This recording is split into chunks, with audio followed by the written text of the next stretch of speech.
to tremble. Wash on what you know, out to see it. You can see your life out the window tonight.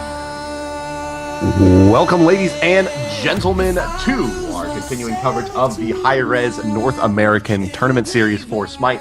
My name is Bart, and I am joining D and Brandon today, who will be your broadcaster and co-commentator. And we are on our way to the $100,000 tournament. This is an 8-week qualifying series that will get us there. The top 4 teams from each region will be invited to Atlanta, and this is week number 1.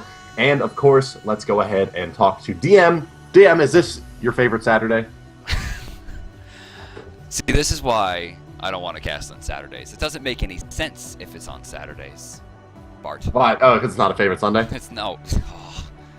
It physically pains me. I'm looking at the stream now. You weren't kidding about my face being zoomed in on. I told you. It's like one corner of my eye. I'm like, hey.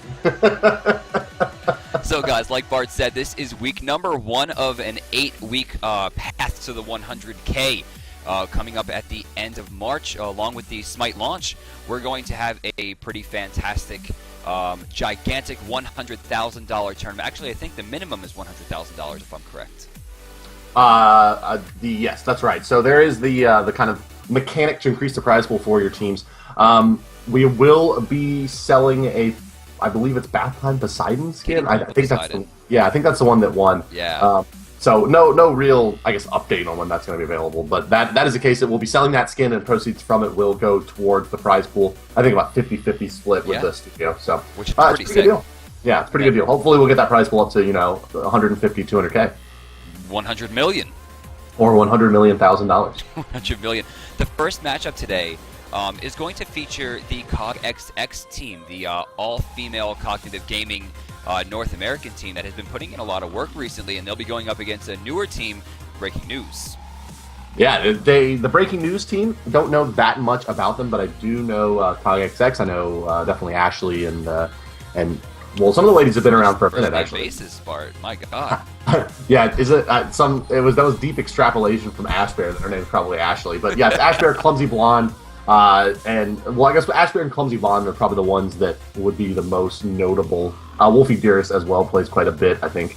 Yeah. But I know that like Clumsy Blonde has been working in the kind of behind the scenes for a few different teams. Ashley's been kind of on and off as well, and so yeah, we'll see if they're able to put it together and take down the Breaking News. We're just waiting for the teams to get into the round 1 match. This will be round of 32, if I'm correct. So we have a long way to go in this tournament. I know a lot of the teams are hungry. I had the extreme, and I mean horrible, displeasure of scrimming against the cognitive team yesterday. Oof. Holy crap, Bart. Let me tell you. They're bringing the heat. First days? game, they sniped us because they're like, this is the only chance for us to scrim anybody anymore. And right. It was like, Gars was in there, Matty Pocket, not their whole roster, and we had trouble. Like, it was bad. We gave up around 16, 17 minutes, maybe a little bit later. We had a pretty decent lead early on, but they caught up and we couldn't catch back up. And then game 2, we did an actual scrim, and Andister, oh Lord, the damage he put on me. Girl, let me tell you. You're playing the jungler? Yeah, I mean, he caught us pretty quick. We got an early start, but Omega was a little bit slippy. We couldn't get him. Aside from them, though, of course, Dignitas is going to be in here. Snipe has their new roster. Again, I think this is going to be their final roster. Everyone will be locked in today. Yeah, I think so. Yeah, they picked up Allied, of course. Yes, so they're going to rotate Allied back into that roster, Shing and Allied. I think that they, I guess they settled whatever kind of beef they had. I don't know exactly what the what led to the breakup of the. Shing's actually a vegetarian. Is that what it is? Yeah. As we all know, Allied a very, very strong proponent of eating meat. So he probably didn't do well with the vegetarian of Shing. I can also attest that Denial has not been practicing because me and Pon were playing World of Warcraft last night. Yeah, I heard the private server shenanigans were going down. Yeah, it's fun because we just mess up on bosses and Pon just kills them anyway with the GM stuff. That's fun. Yeah. That's fun. Again, guys, we're going to be getting started in just a few seconds here. We're just waiting for the teams to get into the game. Once they do, we'll be ready to go immediately, which is exciting. Ooh. So, Bart, Yeah. What's your perfect Sunday? Ooh, my perfect Sunday? Right. Your perfect. I don't know. Like I feel like if I put a label on it, that wouldn't be perfect anymore. I want to keep that close to my heart. You know what I mean? One of the better answers that I've had in a while. Like that? I thought you were just gonna go right to the ice cream like everybody else. So the ice cream? Oh yeah, no. That's not for me. Ice cream is not for you. Ice cream's not for me. I've seen him in real life, and I can attest that he has definitely seen some ice cream in his days. More like cheeseburgers, but A lot of cheeseburgers. I haven't had a cheeseburger in like 5 days. oh, dude, you're missing out. Why don't you order some to-go cheeseburgers? I should. But now I'm I stuck always eat here. pizza. We're talking about the NA tournament now. That's true. So have we given the go-ahead to the teams? Are they ready to go, Mr. We Bart? are. I'm getting an update here from the admins. They are doing something special about streamed matches. Oh. And what is the specialty? I have no idea. I assume it has something to do with the back end of the website. So yeah, they're working through that. So we should be getting in shortly. I guess they're holding the teams, but yeah, it is. Yeah, once again, it's going to be the ladies of COG going up against the Breaking News. So yeah, we're looking forward to that. And if you guys are just joining us here, this is the North American Tournament Series. This is the road to the $100,000 a qualifying event here. So we have 8 weeks of competition. And at the end of those 8 weeks, which will be the end of February, we will have 4 teams from each region that will be invited to come to play in Atlanta over $100,000. There's $1,000 on the line each week as well. So I guess it's actually the $116,000 tournament. Hey, every little bit helps. I've been Yeah, that's there. right. Cheese and crackers. Beans and bread. Oh, that's what it was. Okay. Beans and bread. Beans and bread. I respect that, man. I lived on peanut That's butter hardcore. sandwiches and ramen trying to play Smash Brothers competitively for 2 years, man. Like, I respect that. Ooh-wee. That's rough. You get a good taste for how to make ramen better, though. Yeah, that's right. I mean, what's okay, so what's your favorite ramen? Is this like, what's your best Sunday? Yeah. Favorite ramen, if I'm going to make it at home, a little bit of sriracha, very, very important. Egg, just drop Egg. a whole one right in there, GG. Yep. And then just We're talking like Maruchan, like packet ramen, right? Oh, Like, yeah. Like okay, cheap as hell ramen. Like, I couldn't be bothered to get out of my bed this morning kind of ramen. Yeah. You know. Yeah, I know. I have like 4 packs of it in my house. No, I meant couldn't be bothered to get out of bed. Oh, yeah. That's my life. Oh, Bart. So, we have an 8-week qualifier. Yeah. Top 4 teams from North America, top 4 teams from Europe across these 8 weeks in terms of seed points. Of course, higher placing will give you higher seed points. These 4 teams will be invited to Atlanta, Georgia, to right near the Hi-Res Studios to play in the 100K in the major launch tournament. And, you know, just taking a look at Siege, unfortunately I was not able to go to Siege, but I have been down there. Hi-Res puts on a pretty decent show. I imagine a lot of teams, if not for the money, are just trying to get down there. I mean, it's a free trip to a pretty cool city, and let me tell you, chicken and waffles down there is unreal. Oh, yeah. That Gladys, Oh my God. man. Gladys Knight. That's I nice. downloaded her album on iTunes when I got home, just because I Just felt to- like just she to, needed like- more of my money. Yeah. There's some really great chicken and waffle places, man. Like there's Gladys Knights in the city, and then like the other ones you have to go find. Right? It'll just be like some like little like diner, and they'll Yeah. have like fried chicken and waffles, and you'll just be like, "Do you guys do chicken and waffles?" And they'll be like, "Oh, of course, honey." You're like, "Yes," and then they just put them together for you. That was That's my favorite part of the South. Was every waitress was just super cute and just kept calling me honey and kept saying y'all, and I'm like, oh my God, your tip is just going through the roof. Like I can't deal with this. Yeah. Oh man. Yeah, the y'all and the honeys are strong down here. I can't take it. It destroys me. So just so you guys are caught up, again, the first game of the day is going to be COG XX, the all-female cognitive North American team, going up against Breaking News, a newer team on the scene, a team that I actually don't have too much familiarity with. Yeah, I don't know much about Breaking News either. I think this is the first time we've seen them in competition. Yeah. It looks... I was just putting Q. So we're going in. There we go. Hey. How did you do that, Bart? America the Beautiful here. It is Breaking News on the left side of your screen, ladies and gentlemen. On the right side is going to be COG XX. So we have their full roster here. Breaking News, Garmnir, Rex Ruther, Fuzzy Kitty, ZG Drop Shoot, and We're calling him, Babaroom. we're going to call him Babe. Babe. We're calling him Babe. All right, so we got the Babes versus the ladies. First ban going to be Mercury, taking out that very quick jungle pick. Let me grab you guys in here as well. You're going to want to be able to check this one out. Bang. First game of the first tournament. Again, left side of your screen is going to be breaking news. Right side of your screen is going to be COG XX. We see a Mercury ban. I imagine we're going to see Zeus not too far off. Yeah, I'd be really surprised not to see Zeus banned here. I can't imagine why they wouldn't. And he is a nightmare, that character. Ooh, Oh, Sobek. another Wow, nightmare. Old school. Yeah, take Sobek out. He's a pretty popular ban in the European scene. We see him first picked a lot. So I like that. I think that's a smart pick.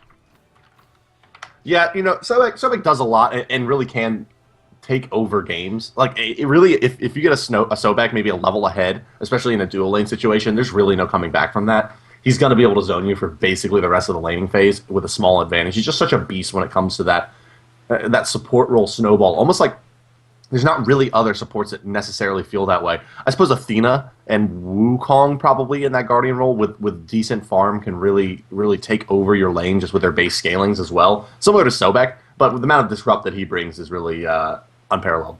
So final ban going to be Agni. We saw Zeus banned as well. Definitely four very, very strong picks. And, I really like the Sobek ban now that I'm thinking about it. Because like we said, this is a newer team on the scene. They might not be familiar with first pick Arachne. Oh, man, they want the babies. So, yeah, I mean, obviously these teams are not, your A1 class competitors. And so when you start talking about Arachne's viability, the less tight that the enemy team plays that you pick it against, the stronger that she becomes. So, definitely so. They're really making a bet against COG XX not being as kind of on point and still being working things out. Now, if they play well and they play together and it's a tight game for them, they should have no problem dealing with Arachne. But as we've seen in tournament play in North America before, she can just take over games. Artemis getting grabbed very early, taking that right off the board. I feel like Exotic is in this game. They're trying to take him away. Ash Bear locks that in. We see Athena as well for that global presence. Left side looking at Chung-Ah and Ao Kwang. Ao Kwang much stronger than he used to be, but still can be picked on pretty hard, especially with a character like Athena put into the mix. But Chung-Ah's late game control with Waxing Moon can be pretty serious, and given the fact that Arachne is going to have very early damage, this makes the solo and the mid very, very scary. Yeah, it's pretty smart picks, right? You take very, very safe mid and solo lane that aren't necessarily super strong snowballers, but you have Arachne to get them there. And it looks like over here for COG XX, with banning out Agni, which that is really the ban that I am not a fan of. Oh, see, I'm the opposite. I think Agni should never be allowed. But in the European scene, we have Lobster, and he never, ever loses with the character. It's ridiculous. And he puts the fear of God into you. Well, no. I'm not saying that Agni isn't ban worthy. I'm saying that with second pick in this situation, I wouldn't have banned Agni. Because, they would have been able to pick up, Ao Kwang or Agni here, that they do pretty well against each other. And at least relatively so. Ao Kwang can solve that lane, but by leaving Agni in the pool, you force them to either first pick it or to give it over to you. But my guess is that they are more comfortable running the Isis, and that's why you see him banned out. But just basically up against that, I would have assumed. But over here on breaking news, it looks like they're drafting. I'm going to say they're drafting the stronger team right now. On support, Neath, I mean, that's a very dangerous lane. Athena, of course, has the ability to taunt Guan out of Tallow Assault, but if that taunt's on cooldown, if she doesn't have the ability to use it, Guan can push much harder. Yeah, Guan Neath is going to be really, really strong, but Athena Artemis should be able to handle this. The taunt is good enough peel to really get Artemis out of any sticky situations except for Guan Yu Horse Dive. And really that's what it's going to come down to, is if that Guan ult is able to close the distance and there's a Neath ult as well to follow it up in terms of the burst. Besides that, they should be okay, because Artemis is very, very hard to really lock down effectively, especially once you get Sprint up and running. Final pick, Fenrir. I like this pick because Ao Kwang obviously notoriously has very weak escapes.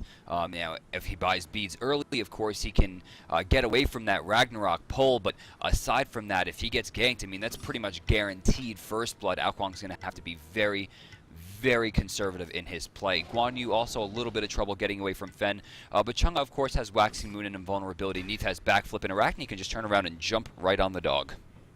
One thing about this team that I'm noting here, though, is if they're able to burst down this Ao Kwang at the beginning of team fights, or potentially the beginning of pushes, there's not going to be a lot to stop the wave clear from Isis, and it should allow COG XX to take some early towers if they are able to play it right and keep that Ao Kuang down, because in the earlier levels, Chang'e and Neith are not that effective, and Arachne's certainly not at clearing waves. Yes, Arachne has very, very weak lane clearing, especially early on when those babies aren't really doing too much damage. But still, I mean, the jungle clear is very dangerous, and if Arachne decides to play aggressively and Fenrir's caught out of position in the jungle, he can get very far behind very quickly. Yeah, I think you hit the nail on the head here. Arachne's definitely the god to be watching here in the early game. If she finds Fenrir and is able to get some auto attacks before Brutalize comes out and there's no other support, then it should be a quick kill for, let's see who that gets switched over to Garbnir here. I would expect Fenrir to play this fairly passively for there not to be an invade, but they do have Athena tier, which means that their invade is really, really strong. They have a lot of lockdown with a lot of burst damage coming out from that shield wall and fearless combination. And then with a Fenrir Brutalize on top, nothing's going to be able to live through that, but it's just a matter of executing it and not having Arachne triple kill you. Yeah, there's one thing you don't want to do at level 1. It's fight the bug. You don't fight the bug. Yeah, but on the other side, but one thing Arachne really does do well is if you are somehow able to kill her, and this is really why I think she still sits in the realm of viability, is that if you are able to kill her in the early game and take away that red pot opening, Arachne I think recovers better than any of the other junglers. Oh, yeah. With the egg sac, she's able to continue her farm and stay relatively close to the pace of the other junglers. So even though she falls off so hard in the mid game, I think there's transitions into bruiser style roles where you're really relying on cooldown on your pluck that should still make her viable, but damage output wise, I think they're going to have a hard time breaking news while keeping up with COG XX. One thing we haven't really noted too much is the Isis mid lane against the Ao Kuang Arachne. Of course, Isis not too many escapes, no major CC immunity. Of course, has the ability to silence and the ability to stun, but if she gets caught, I mean, she doesn't have a lot of tools available in her kit to get her out of any sticky situations. Yeah, she's really going to live and die by that silence. And I really hope to see an early beats pick up and not something like a teleport to towers or that's just going to, it's both of these mid laners actually going to have a pretty hard time dealing with the enemy's jungler. Yeah. Isis does have the benefit of, she is able to punish Arachne relatively well if Arachne plays too aggressively.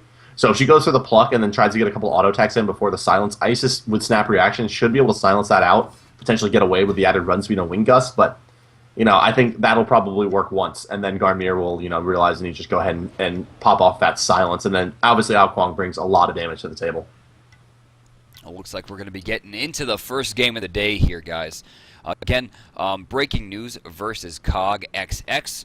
First game of the first week of the path to the $100,000 Invitational. Of course, I'm casted here with Hi-Rez Bart, who's going to go ahead and tell you a little bit more about these teams, where you're going to be finding them throughout the game. Bart, I will indeed. Take it away. Ladies and gentlemen, welcome. This is the first game we'll be covering today in our ongoing coverage of the $100,000 tournament. We are taking a look at breaking news versus COG XX, and here we go.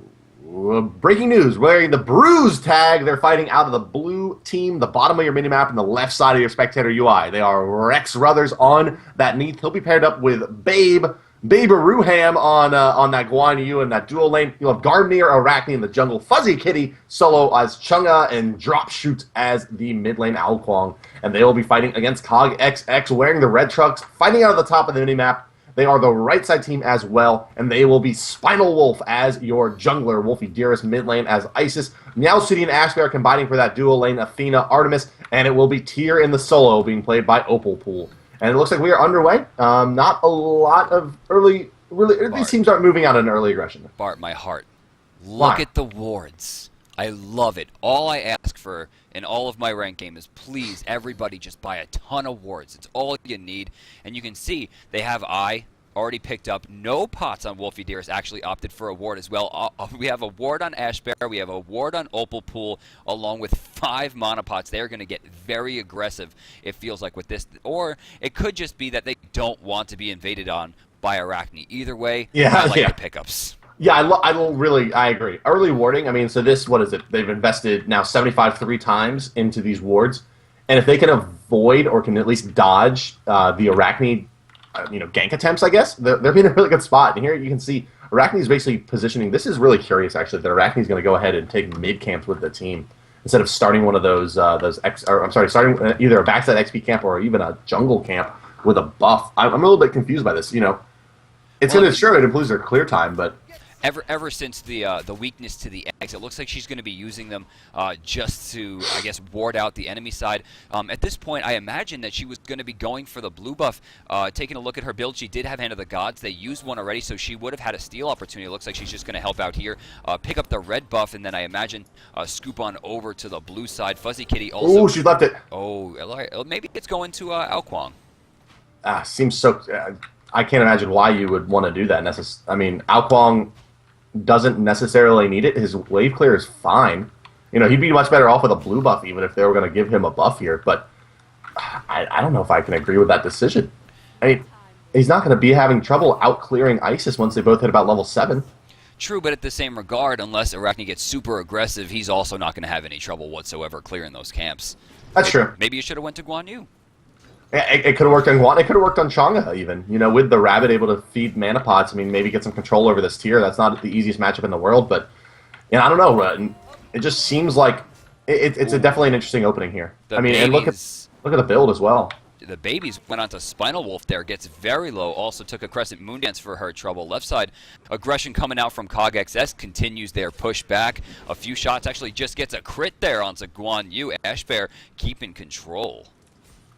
And now they're actually going to do some nice damage here. Athena's going to get the Shield Wall Confound combination into a trap, and that's really where the danger of this comp comes from. They have a lot of minions as well, and they're going to get the big slow. This could be a kill opportunity. Nice job by Rex Ruther there to keep those auto attacks from hitting Baba Ruham. Ash Bear unable to secure that kill, but they do push Bruise back pretty deep into that tower. And they have to be a little bit more conservative over on Bruise. You see they're getting aggressive, they're getting push. If they just save their abilities for the actual push itself, maybe they'll be able to keep them off the tower. But right now it seems like CogXX just has complete control. So it's going to be a orange buff picked up by Breaking News on the Arachne here. But, if you're not getting a kill early on like this with a first pick Arachne, I'm just going to say it's not worth it. I agree. I mean, the whole point of the character is to be as aggressive as possible. If she's going to continue staying on her side of the jungle, it's going to limit how much farm she's going to get overall because she is the best counter jungler in the game currently.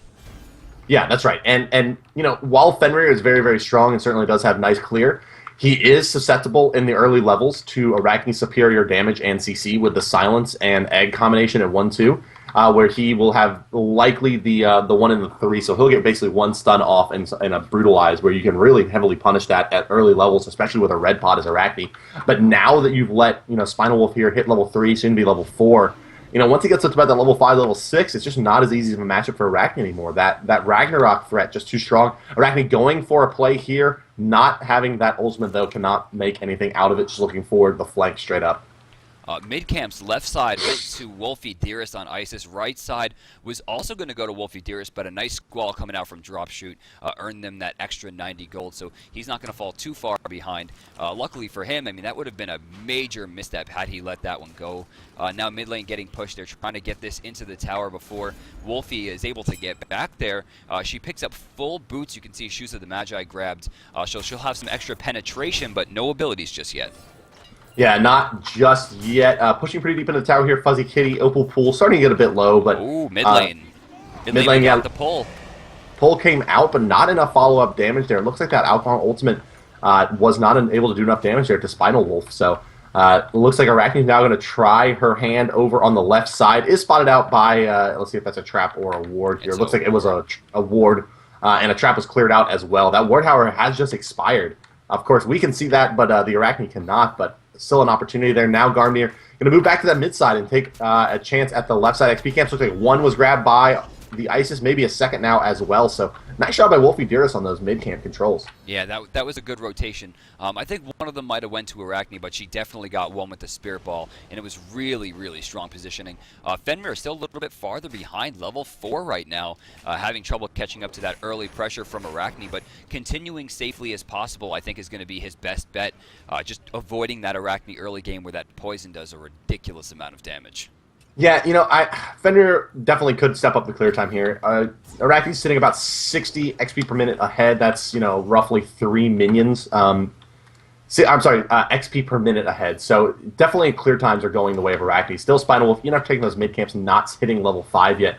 And being not level 5 at level 5 means that it's going to be, he's going to be maybe hitting 5 when the Aokwang's hitting, 8 now, has just hit it. So that gank just becomes harder and harder. If you can find that Aokwang around level 6 where his base health is still really, really low, it's almost guaranteed. But now with that, a Beads and a Slither could get him out of this really, really easily.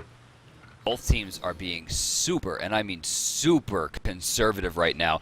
Something we could expect from maybe Isis, maybe Aokwang, but Chang'e and Tyr are just so willing to sit under their towers, push the wave, step back. This is the first time I think I've really seen them get aggressive, and it's thanks to the pressure here from Opal Pool. Right side, we're finally seeing an invade coming out from Arachne. The blue buff has already been taken. She's going to be spotted out here.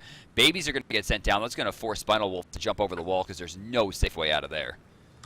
It looks like they're going to try to fight them. They're going to go ahead and blow a cooldown on that. Opal Pool going to pick up that blue buff, and now it's going to be Arachne going because Isis inside of the ultimate. Going to take some nice damage here. Spinal Wolf, Aokwang ultimate coming through. He's going to hit both of them. That's going to do a lot of damage. They are able to pick up the Arachne, though, just too deep for any more follow-up to come through. Chang'e unable to rotate, so the first blood will be going the way of Cog XX, taking out Arachne.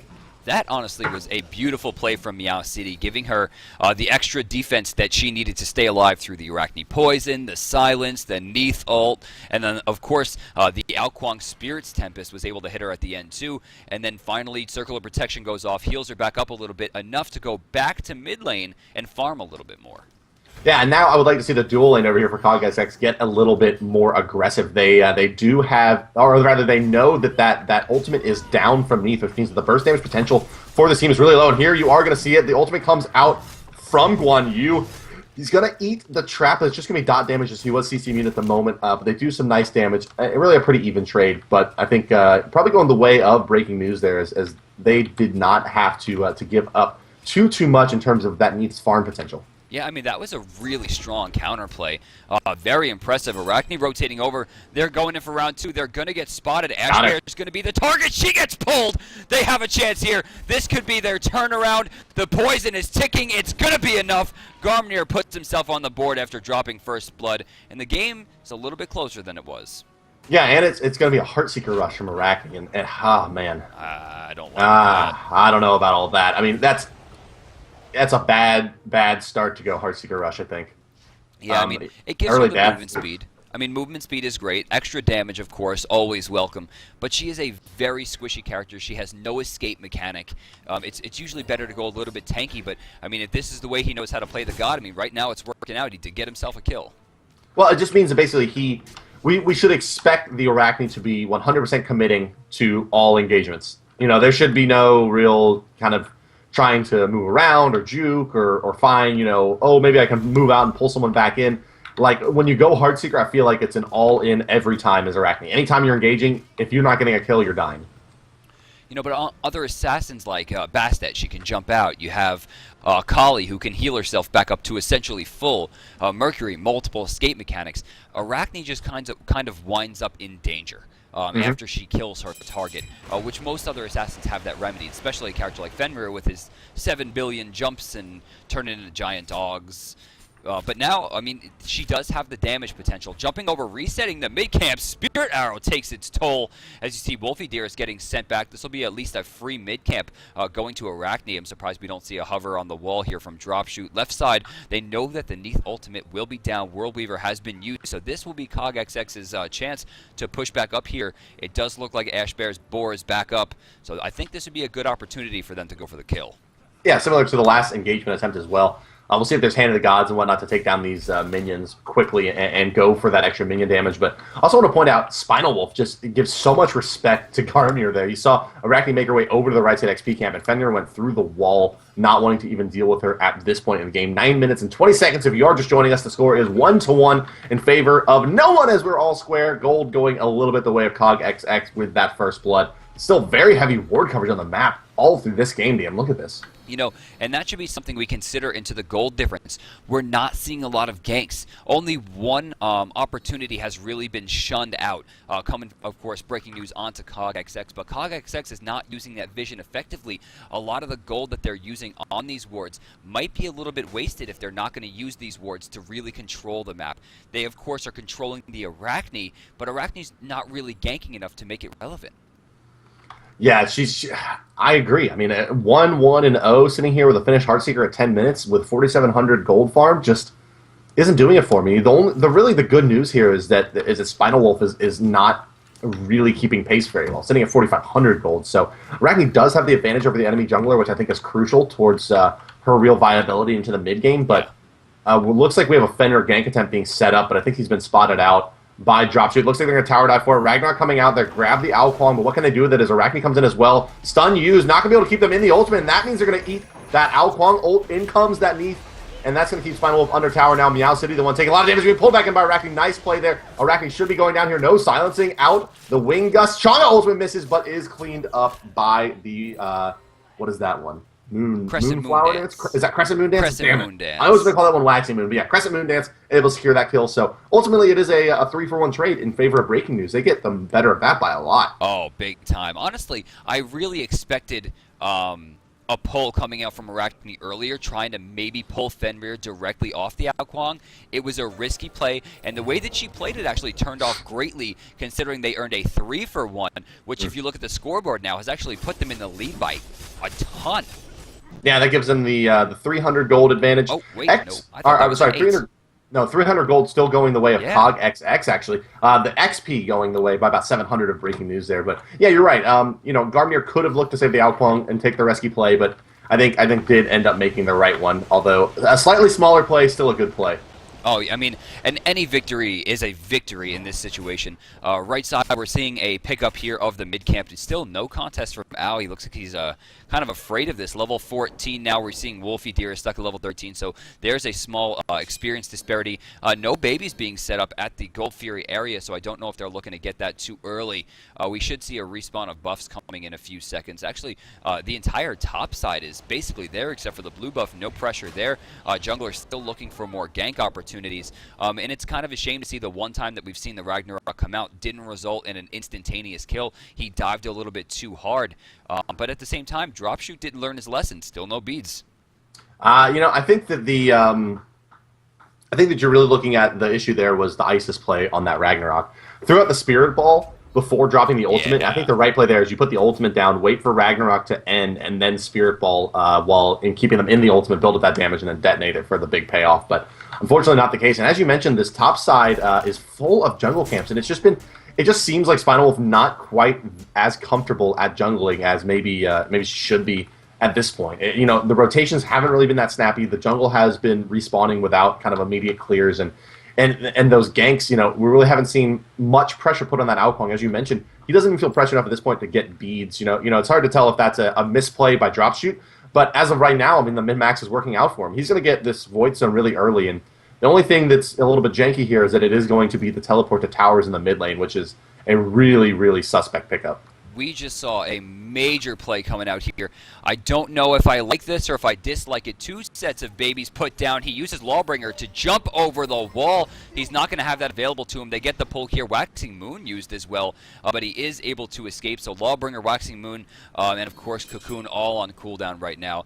Mid lane, very little pressure coming out. These two just kind of resigned to fight alone here. We do see a rotation come over to the mid camps. We see Rex and Babe are ready to fight for this on its respawn. Gold Fury, of course, still available close to 14 minutes. And now Ash Bear is going to get some free farm as possibly gank potential comes out. It looks like they're going to be fighting for this mid-camp. Athena's going to be alone in the 2v1 here. That's going to be a tough one for her to pick up. Yeah, in fact, forced to dash out of that Neath route as well. Babies are down, but they're not going to be engaging much here. It's a Height of the Urchin rush for tier. This item becoming more and more popular as the weeks go on. Better than the Bulwark rush. In this case, I think it's a little bit suspect to not rush Pestilence against Chang'e. Especially considering the fact that we're not seeing Tyr rotate. Had he been rotating to the mid lane, looking for assists and looking for kills to stack up that Height of the Urchin, maybe it'd be a little bit more worth it right now, but they are going to have a decent amount of healing. I mean, they have Guan Yu healing, they have Neath healing, Arachne has the heal on the Silence. I mean, Pestilence would have been a pretty big margin for them to make up that difference in damage. Yeah, I mean, Height of the Urchin, as you mentioned, not really rotating, not finding any assists to get that stacked up. Pestilence, one of the most gold-efficient items in the game in terms of magical defense, and has a wonderful, wonderful passive against a high-healing team. Definitely would have been the right build here. I'm going to go ahead and throw out on a limb that this is a miscalculation by Overpool.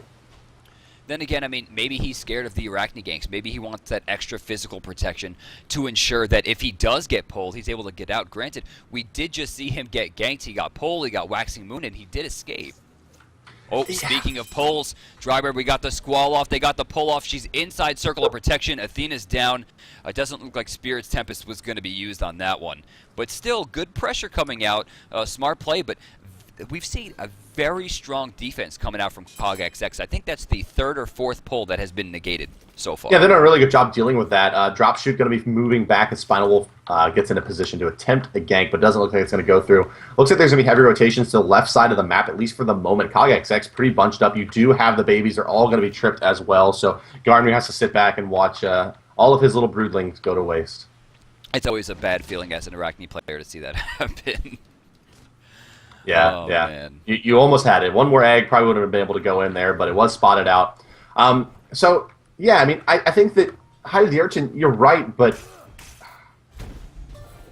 tier scales so well off of other physical protection items that it seems like a waste to get this item on him. Like, going just a straight magical defensive item, even like a Pestilence rank 2, and then into something like Witchstone, Ankh, even going so far as to get a Mystical Mark probably would have been a much better choice in this game. I think people really underestimate Mystical Mark against magical damage dealers, specifically because you can still tank towers, you can still tank creeps, and then of course you're doing that passive damage per second, which can be so big. Yeah, I mean, tier does keep the enemy player locked down for 3 to 4 seconds during his CC chains, and that's an extra 200 magical damage that's going to come out. Yeah. Really no joke. So back to the base, we see Ao Kuang go. Still no beads, no Aegis, nothing like that. We just see him finishing up a full Void Stone, not a focused Void Stone, which is surprising to me given the fact that he went for the CDR boots here, Shoes of Focus, going for that cooldown reduction instead. Bottom side, we're actually seeing another Hide of the Urchin get started here. More than likely going to be Urchin and not Leviathan. As you see, also Midas boots have been finished and have been stacking for a while. Gold-wise, 6,400 compared to the 7,200 coming out from Athena. It looks like Athena is just a little bit more, Guan's just a little bit worse for the wear as of right now, despite the fact that he's one level ahead, thanks to the extra farm coming out from Watcher's Gift and the pressure that Ashbear has really put in the lane. All around, we're looking pretty good in terms of this game. Neither team really finding a big advantage. 250 gold going the way of Cog and 500 experience going the way of Breaking News is basically all square at 17.5 minutes into this game. It's been a very passive game. Neither team really committing that heavily to any of these rotations. In fact, we've seen very, very little in the way of rotations. I think only one mid-camp was really contested heavily. It looks like we're going to see a little bit of a tower dive onto Arachne. That's a well-placed trap by Ash. And they just can't seem to finish it up. She can't find her way around the minions. There it is. But they're going to give up a lot for this. Yes, that pin by Neath is good. They're going to try for Ashbear. Athena is ulting it onto her to get that damage mitigation. Ultimate comes out. World Weaver blocked by Meow City. After that ult, big rotation comes out from Wolfie Dearest. Here is the Ao Kuang. Can this ult find anybody? No one just yet. Ashley's going to go ahead and use that Aegis Amulet. I think she's a bit out of range anyway, though. They're going to try to pull the Ao Kuang back through. Can they stun him out in tower range? They can. And actually, Cog going to do a great job of turning what could have been a disastrous fight and keeping it in their favor, a 2-for-0 pickup. An original great turnaround coming out there from Garm, but he wasn't able to convert it. The silence was a little bit too late, and finally, when the World Weaver was used, Athena lands directly in front of it from Defender of Olympus. I don't want to use the word lucky, but, that was pretty lucky. It was extremely well timed. It was very convenient. Yeah, convenient. That was a good one. I like that. Right side, still these two in their own little world as they continue to, do the unstoppable force versus the unmovable object. Chang'e versus Hell. The healing is very high, the damage is very high, but no one can really convert it into anything. And of course, the clear on both sides can be very strong as well. Yeah, and now Goldfear going to go the way of CogXX. Nice strong rotation for them coming out of the base. This is getting pretty tough for Breaking News. Arachne just didn't do much. Early game period is over. You get out of it 1, 2, and 3. Going for a max CDR build with a Heartseeker, Arachne is basically paper thin right now. And it's going to be really, really hard for Garmir to be a factor in this game in the next about 15 minutes. Or the rest of it, really, as Arachne right now still a level behind Fenrir. Fenrir actually, though, opting for Chin's blades, or rather Chin's size, over a more tanky build, looking for more auto attack damage. I guess coupling that with Howl can be pretty threatening, but this is a rather unorthodox build. Yeah, and going up against the team that he's going up against, it's just a really, really awkward build. Guan Yu, Chang'e, so you have this, as actually we have a Ragnar coming out, but that is going to be beads down. Dropshoot does get wise, but going up against not a very high HP team as Guan Yu rotates in, Spinal Wolf going to eat that Taolo Assault. Actually quite a bit of damage as Alquan comes through the ultimate. Oh, that's just going to blow up Fenrir there. Bet you wish you had a Bulwark instead of Chin's Blade now. Chainsaw coming out from Artemis, not going to do too much, going to go attack the babies. Garnier going to go for a pull, not going to find it, and that should be the end of the initiation. But back to those Chin's Blades, is it the teams going up against, Guan Yu, kind of the bruiser hybrid playing that Guardian role, and you have Chang'e, with mage scaling in terms of HP going up against Tyr in the solo lane, and the rest of the map pretty much all equal, even a low HP jungler in Arachne. Those Chin's Blades are just not going to be doing very much in terms of the amount of HP they're taking away. I agree. I mean, building attack speed, of course, he has passive lifesteal, he has passive damage, but at the same time, he doesn't really have the means to keep it up. He wants to be utilizing that Brutalize, which does a ton of base damage. Of course, Ragnarok for those extra pushes, and then using the jump and the cooldown to move around the map quickly. Mid lane, Worldweaver gets slammed. Wolfie Dearest a little bit too late here. That's going to be a wasted ult from Athena as well. She lands right back in place in the jungle. A free kill coming out for breaking news, but still down 2,200 gold. Experience actually winds up in their favor, but that Gold Fury plus the extra farm the COG was able to put out still keeps them in the lead. Yeah, the real shining spot here for COG XX is you have Artemis that has basically had free farm the entire game, 1-1-1, 8,800 gold farm, Heartseeker Chin's Blades finished with Boots 3. Artemis is ready to fight and is a little bit ahead of Rex Ruther, who's gone a pretty unconventional build, almost a assault-style build here for Neath, going Boots into Jotun's Wrath and a Dev Gloves 1, so really far behind in terms of damage output from Ashbear. More pressure coming out into the mid lane. 5 members of Breaking News have grouped up here for a push against 4 of COG XX. We still have a quick respawn coming out. Wolfie Deer is down for another 5 seconds, so they're going to have chance for mid camps here on the right side. They could invade the enemy jungle, they can push for the tower, but they've got to make a decision. They're spending too much time not getting anything right there. That was just free farm and free experience coming out for COG XX, as still 5 members stack up with a ton of opportunity on the map. Yeah, and they have, and the thing is, Breaking News has insane ward coverage right now. They know that blue buff is up on the top right side of the map, but they just haven't extended to go pick it up. It looks like Arachne's going to make her way over there now, but with this kind of ward coverage and with the map control that they had there at the moment in a 5v4, all the lanes pushed, they just got nothing out of that. Ooh, not able to pick up that second Harpy. No help coming out from Fuzzy Kitty. She jumps through the Silent Spirit Ball, gets stuffed as well. Dropshoot getting a shot off here. We see Babe coming in as well, looking for something, but I don't know if he's going to find any opportunity here. Baby's doing some damage over here, but they're on the tank, so you're not going to see too much happening. Left side, Babe continues over to the try to help out his friend, who is going to back here. Will she be able to back in time before the minions hit her? Ooh! Wow. That was close. So we have 2 regular Void Stones coming out over on Breaking News. So that leads me to believe it had to be a misclick, at least for one of them. I can't imagine why you want. I mean, both of them going CDR boots. It's just really, as you mentioned, just not a great choice. You need that little bit of pen that either the boots brings or the Focus Void Stone brings. And not having flat pen is really rough because that means that the teams are getting a lot out of their experience. They're getting so much out of their levels without a proper kind of pen build coming out for those mages. Also, this is an item I'm not a huge fan of. Book of Thoth getting picked up, of course, with Ao Kuang's passive. Most of his mana, or rather a partial pool of his mana, gets dedicated to extra damage, but that's all this item really contributes is damage. There's no defense on it. There's no cooldown reduction. There's no, any other kind of pressure. It's just pure damage. Of course, Ao Kuang does scale very well, but with an ult as hard to hit as Spirit's Tempest, you got to feel like some of it could be wasted.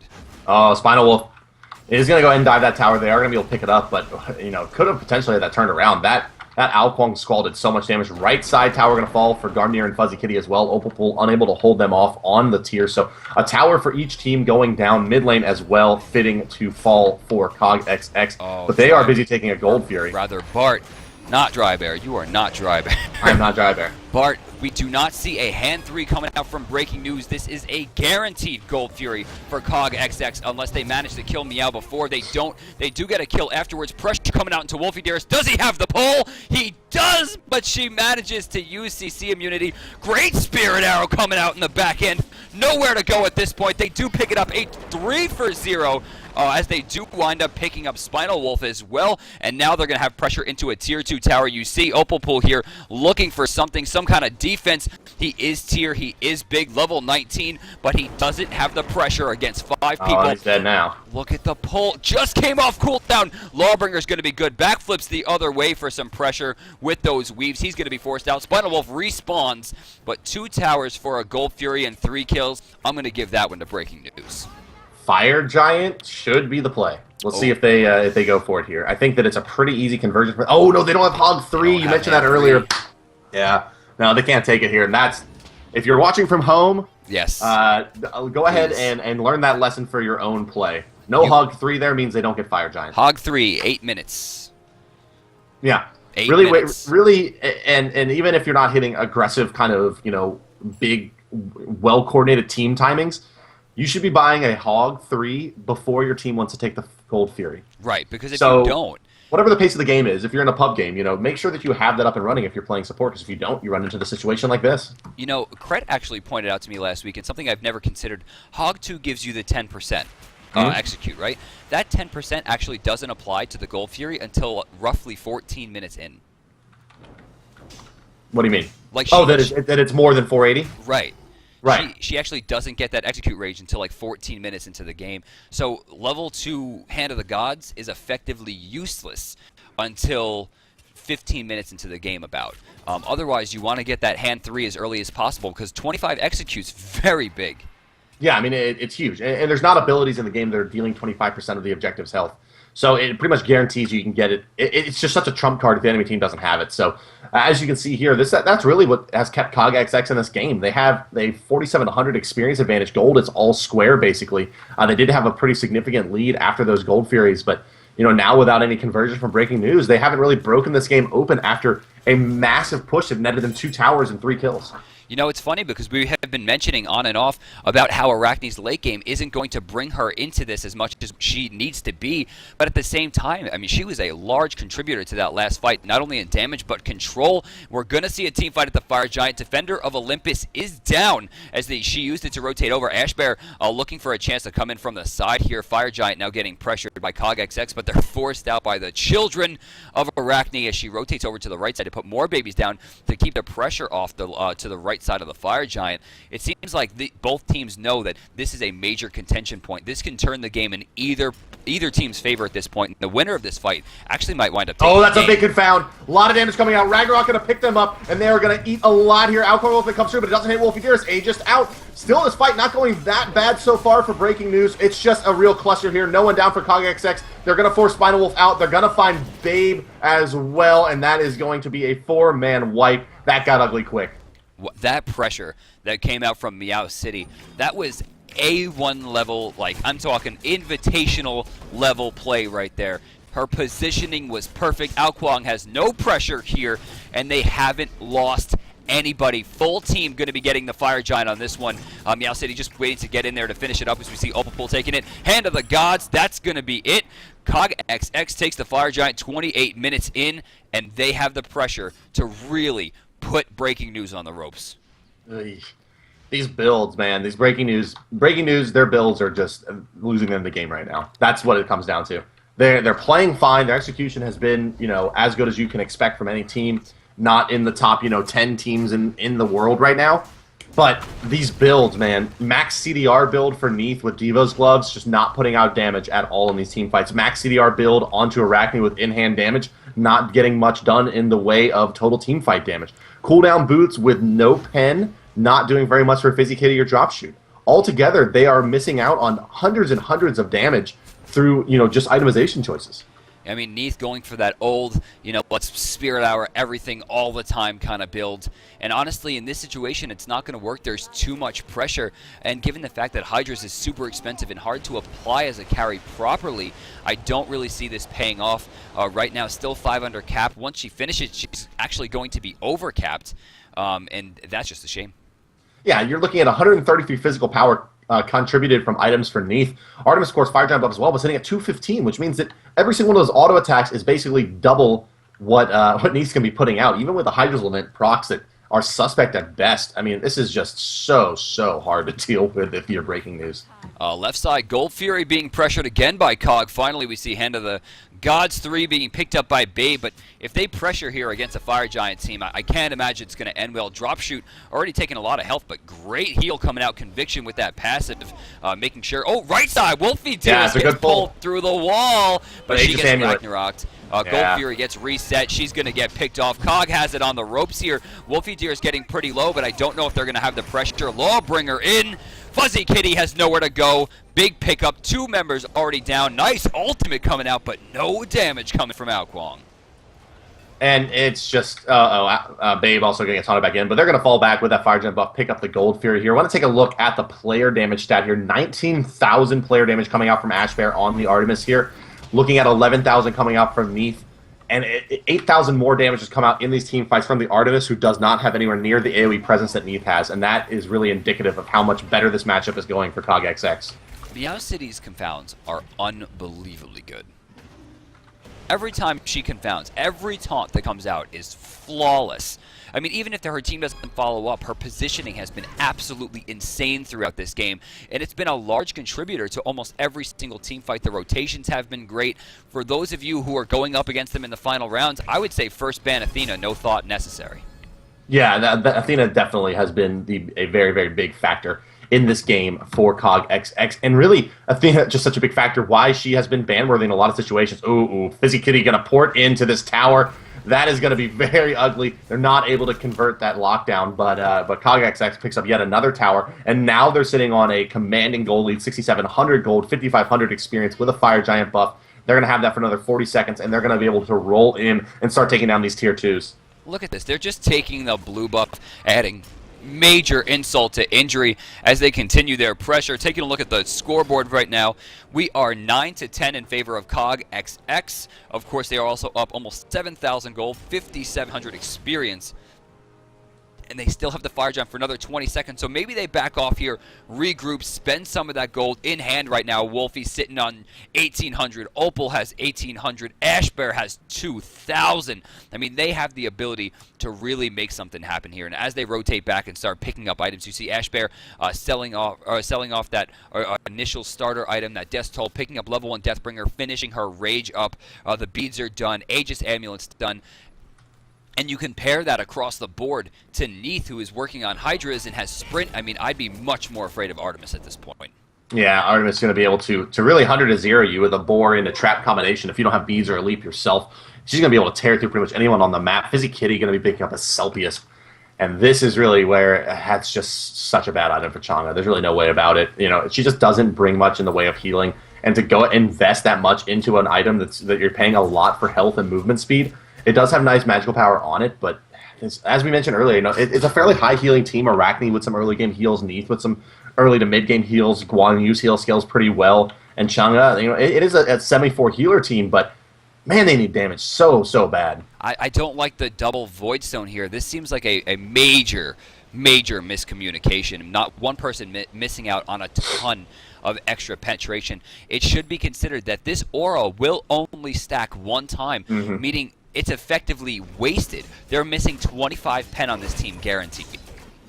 Yeah, that's going to be tough. Ice's ultimate they're going to have to engage into to try to take this Fire Giant. Here comes an Ao Kwang, ultimate COG XX able to secure. Yeah, Guan Yu so far out of position. No chance at that hog at all. This should probably be the end of the game. She pressures in the confound, actually misses this time as they continue their pressure backwards. Miss Cocoon as well. Warhorse used just to try to get out of dodge. Tornado doing some damage itself, but I don't see them being able to counter pressure here. And given the fact that they have the Fire Giant, this will be enough pressure for them to push down whatever they want. Yeah, it should be. It should be definitely some Phoenixes falling here shortly for the ladies of COG XX, as they are looking to pick up what I believe to be their first tournament victory as well. So more pressure coming out. Creeps are being cleared now by Isis. Dash in. Looks like they're going to get the confound off. Ragnarok used, but oh my god, not only was it negated, but the damage was too much for Neath to deal with. Ao Kwang hitting 2. Opal Pool taking damage. Spinal Wolf on the defensive, but no kills there. They lost one person on breaking news, but have successfully defended this tower. Yeah, that's pretty surprising, but, you know, with that Fire Giant buff, it should be not a big deal for them to re-engage here as Kage. In fact, you had 2 recall here. Oh, no, that's a misplay. They should have teleports at towers, though. Yeah, they should have at least one. Oh, no, Al has it as well. Okay, I'm sorry. So Al and Chang'e both have it. Chang'e out of the soul lane. So actually, smart play there, but it doesn't matter because they weren't there for the initiation, which allows Kage to dive in. Will they be able to burst down Meow City here? It looks like Tornadoes will do work. They actually are doing quite well for themselves here. Bad target prioritization, I want to say, by Kage there. They tried to take down that Guan Yu and ate a lot of damage doing so. Granted, they did finally pick him up, but that's not a kill that they needed. He wasn't doing a lot of damage. He's sitting on Urchin, Sov, plated Greaves. I mean, he doesn't really have the pressure enough to really make their that aggress worth it. They really should have tried to pick up a Chang'e or picked up an Ao Kuang. But now they still have 4 people rushing forward. Super tanky Opal Pool pushing in with Ash Bear's damage. Spinal Wolf rejoins the team as well, so they do have the pressure. Their first tier 2 taken down there, second tier 2 of the game total, puts them 10,000 gold in the lead at 35 minutes. So Fender ultimately builds into a much tankier build, starting to really, you know, pan out for the team. Could have had that presence, I think, a little bit earlier, but, you know, with the low pen coming out over here on Breaking News, Fender actually got away with this really, really aggressive style build. So maybe a little bit of mind games coming out there. But, you know, back to the point of them diving Guan Yu and investing so much into it, a wonderful, wonderful play at the Fire Giant was still up. That is like an A1 top-tier competitive play. Find the tank, kill them. They don't have Hog 3. But as you mentioned, yeah, they invested a lot for a kill that they just didn't need at that point. And now, you know, they're going to go for a Gold Fury and Chang'e. That's ill-advised. That's not the ultimate you want to use to try to steal the Gold Fury. They're going to waste that big Chang'e teamfight ultimate in favor of a Gold Fury. Spinal Wolf having a hard time finding a place to put that Chang'e down, is going to pay with his life for it. Going to drop him in that trap there and probably at least got a little bit of extra CC. In mid lane, Athena and Neith are just kind of going at it. Looks like Isis really wants to pick up a kill in a drop shoot. Not going to find it just yet. And may go down to the Arachne here. The damage Arachne going to find some kills, perhaps. Yeah, indeed. So Wolfie Deer's going to fall down to Chang'e. Rotating back in now is the rest of Cog, but they are pretty split up this fight. This could be a way for Breaking News back into this game. Well, we saw Neith go down here. Artemis in the mid lane was able to knock her down pretty quickly, even with Guan Yu playing babysitter. But at the same time, they were able to pick up 2. Wolfie Dearest going down. We saw Spinal Wolf go down initially, like you said, having a hard time to put them down. The Circle of Protection used a little bit too late. She was looking for the heal, did some damage, but there was no real potential in it. Left side, we're going to see the Confound come out. Oh, Shield Wall's huge right there. Waxing Moon's back off cooldown. We're going to see Control coming out from the Tornado. Are they going to be able to turn this around? Opal Pool not in a great spot, but Lawbringer on the backside finds Arachne. She's gone. Yeah, it's the Lawbringer greater than Arachne. Just too much damage for her to deal with at this point in the game. I mean, Tyr sitting on really a pretty clever item build here. Besides that Height of the Urchin, which is fairly suspect given the lack of rotations, but going into Jotun's Wrath and then Mystical Mark, Titan's Bane, Magi's, he's hitting like a truck, and he is going to be near impossible to take down. Left side, we're seeing a rotation coming in from Opal Pool. No dedication to the tower. It looks like Ao Kuang was forced to back off there. Health not really high enough. Babe also getting out of there. Oh, but look at this. A little bit too early. Defender of the Olympus is coming out. World Weaver's there as well. What are they looking for? Spinal Wolf takes damage, but Fizzy has nowhere to go here. They should be able to catch her pretty much for free. Waxing Moon comes out. Confound's up in 3 seconds. They should be able to get this. Brutalize comes out. Maybe they won't even go for the Confound. Maybe they're just going to try to pressure. More damage coming through. Ash Bear's in there now doing damage. Spinal Wolf forced to retreat. The turnaround here. Babe is taking a ton of damage. One person already dropped as Drop Shoot gets caught. Great Spirit Ball. He's gone as well. They're getting rotations in, but this is going to be Cog's chance to end this game. Yeah, not the greatest initiation there for CogXX, but good enough. And, you know, the advantage that they built for themselves allows them to play a little bit sloppy there. They weren't able to convert some important kills, but they do take down Ao Kuang and Neith. Guan Yu quite low as well, going to have a hard time really doing much peeling without moving back to the base, which means they should be able to pick up a Phoenix here pretty easily. In fact, uncontested. Ooh, Chang'e. I guess they were expecting Concede to go through there. She gets blown up by Spirit Ball. Phoenix going to be falling here shortly. CogXX, really, they have, they can do whatever they want. They can try to move in here and take the win, and it looks like that is indeed going to be what they do. 4 players down for Breaking News. Only Guan Yu alive to try to hold this off. Damage coming in. Brutalize coming out from Fenrir. They're starting to really dump into the Minotaur. It looks like he's not going to be able to withstand this assault. And that, ladies and gentlemen, will be the game. CogXX will be taking out Breaking News here. Well, we certainly hope. Yeah, there he does go down to that Hand of the Gods. And that's going to be at DM. A good opening game here.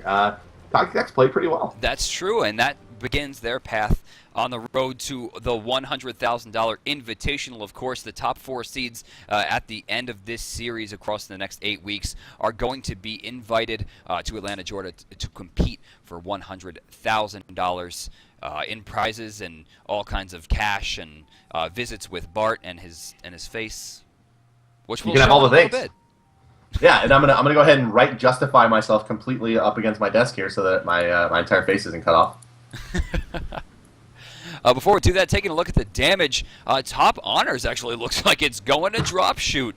40,000 damage. Unfortunately, didn't have that extra penetration that he needed to really burn down those extremely, extremely tanky members of CogXX. Of course, talking about Opal Pool and Meow City. We see actually 28K coming out. I'm sorry, that was creep damage. I was actually only 6,000 damage on Meow City, but still a lot of damage across the board, pretty even. Strangely enough, we're seeing a very, very small amount of damage coming out from Fenrir, only 7K, but 2-4-10 getting a huge amount of assists, really going for that extra potential in terms of CC and movement. But with the Chin's Blaze, I expected a little bit more. Yeah, you know, really the winner of this game in terms of damage output is Artemis, just going a very standard build. You know, unfortunately, you would love to say that, you know, some kind of new build was really found that had a big niche, but here you can just see, you know, these builds are vetted and really, really strong generally for a reason. So putting on nearly 32,000 player damage on a range carry is really, really a lot. Going 7-1 and 10 as well. Definitely the star of this game. So CogXX is going to be moving on, guys. We're going to cut to a quick break, check in with the admins, and find out what your next matchup is going to be. In the meantime, guys, stick around. We'll be back in probably 2 or 3 minutes with a round of 16. Yeah, I imagine we'll be moving on to the round of 16. Let me F5 the brackets here, and we'll take a look at any other updates that have come through. Looks like Pentablink did take out final boss NA. We had Team Injection taking out Excidium. And we had Celestial Ponies taking out Nubatron NA, as well as SMITE picking up a win over Dusk Dominion. So we will be moving on to the round of 16 here shortly, ladies and gentlemen. Thank you all so much for tuning in. For DM Brandon, my name is Hi-Rez Bart, and we'll be right back with the round of 16 and continuing coverage of the road to the $100,000 tournament here in the North American region.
Welcome back, ladies and gentlemen. Thank you for your patience. My name is Hi-Rez Bart, and I am joining once again DM Brandon, who will be your streamer, cameraman, and co-commentator, and we are bringing you our continuing coverage of the North American Tournament Series.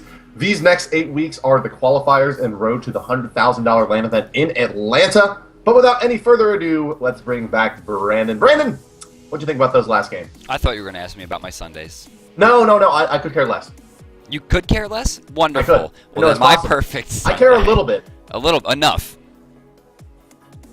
Bart? But not enough. Yes, what? Oh, no, looks like you lagged out a little bit. You're good now. You're back to being the person. I blame Kelly. I would always blame Kelly. Who else would be there to blame? I don't know.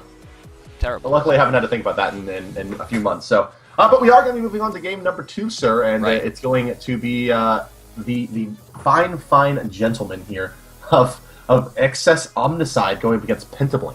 Yes. Pi, Sam Shrew, and a few other members of Pentablink are members that we see a lot entering the community tournaments that I love to frequent. Things like the 3v3 events, the casual tournaments on Tuesday nights run by Trident. We see them entering the Denial casual tournaments as well, week after week, but with the $100,000, I guess, the path to the 100K.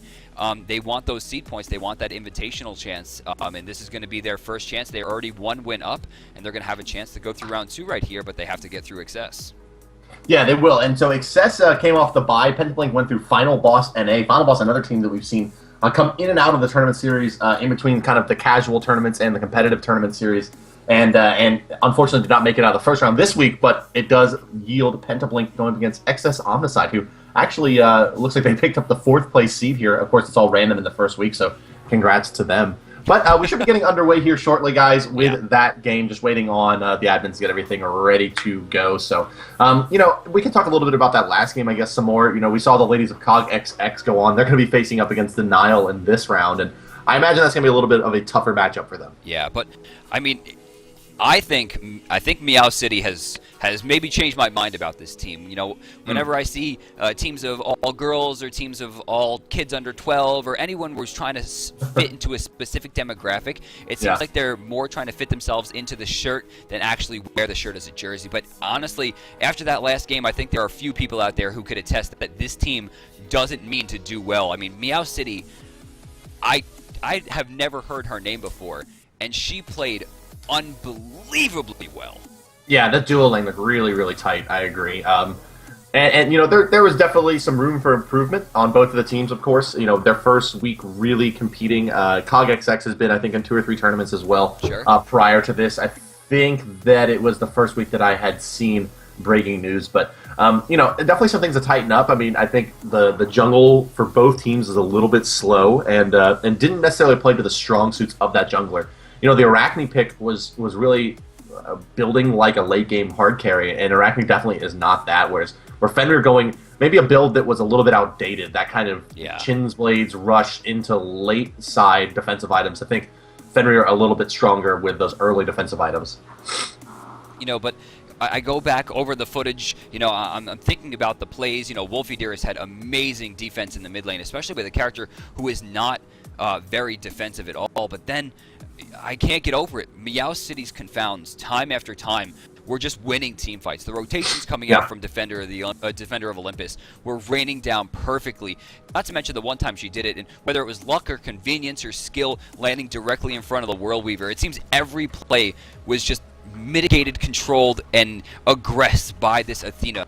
And every single time she went in, it was perfect. And then you have Ashbear going 7-1-10. Wolfie Dearest wound up -1 with 11 assists, but at the same time, she was ganked repeatedly by 2 to 3 people and wound up taking herself out of the danger repeatedly. And it was just really kind of incredible. Yeah, I mean, there's that one, you know, big 4-man confound that we saw, plus some big time peel for the rest of the team, getting them out of some really sticky situations here. So we are just waiting on the admins to kick off the game here, ladies and gentlemen. It once again, if you are just joining us, it's going to be Excess Omnicide going against Penta Blink, and yeah, so you know, we're looking forward to getting that one going here shortly. We're just waiting for the admins to give the go-ahead. Once they're able to get in there, we'll be able to start the round of 16. And, of course, this is the Road to $100,000 tournament in Atlanta, Georgia, coming up at the end of March 2014, right after the launch of SMITE. Since you know everything about SMITE, you know, can we just call you Dry Bear for the day? Would that be easier for you? It would be so much more fantastic. I just need you to pull your hat back a little bit more so the forehead gets bigger. A little bit bigger? A little bit larger? Is that and good? I'm going to need you to shave part of your head. Ooh, now that you're really asking for a lot. Now what about this? Now I could go like, hey, I'm Dry Bear. Because that you sound just like him. I know, see? Look, I could do it for you. Looks like we're being pulled into the game here now. So yeah, there we go. Hey. It is on the left side How of did you know that was your going to screen. happen? For whatever reason, it shows me that I get pulled into queue right before it goes down. So, yeah, I don't know. We got to fix the names up here. Left side of your screen, we're going to be checking out Penta Blink. And if they all don't buy Blink, I'm going to be very upset. Right side is going to be, we're going to call them Excess for the day to try to keep it simple for everyone at home, try to keep track of everyone. So Sam Shrew Pie, Sinati, J-Star7745, and Live Lunatic are going to be banning out Mercury and Zeus. Right side on Excess, we're seeing Jalen018, Kashim, Bear Piero, Death, Darkness, and Dro180 banning out Freya and Arachne. Hey, why not? You know, if you don't play well against those gods, you know, get rid of them. But yeah, because Agni is a very good reason.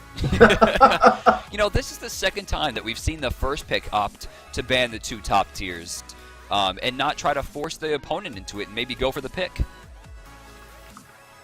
Yeah, you know, so they pick up Agni. I would hope that they have a really good answer for Agni in the mid lane. They banned out Freya and Arachne because they obviously don't want to lose to Snowball Jungle. And they're going to go tier Artemis. So, okay, you know, it's fine picks, I think, but I don't know. Whatever is going to be coming out of the jungle here for Excess, I would expect to be, like, dominant, godlike, because they banned out, you know, the real assassin junglers.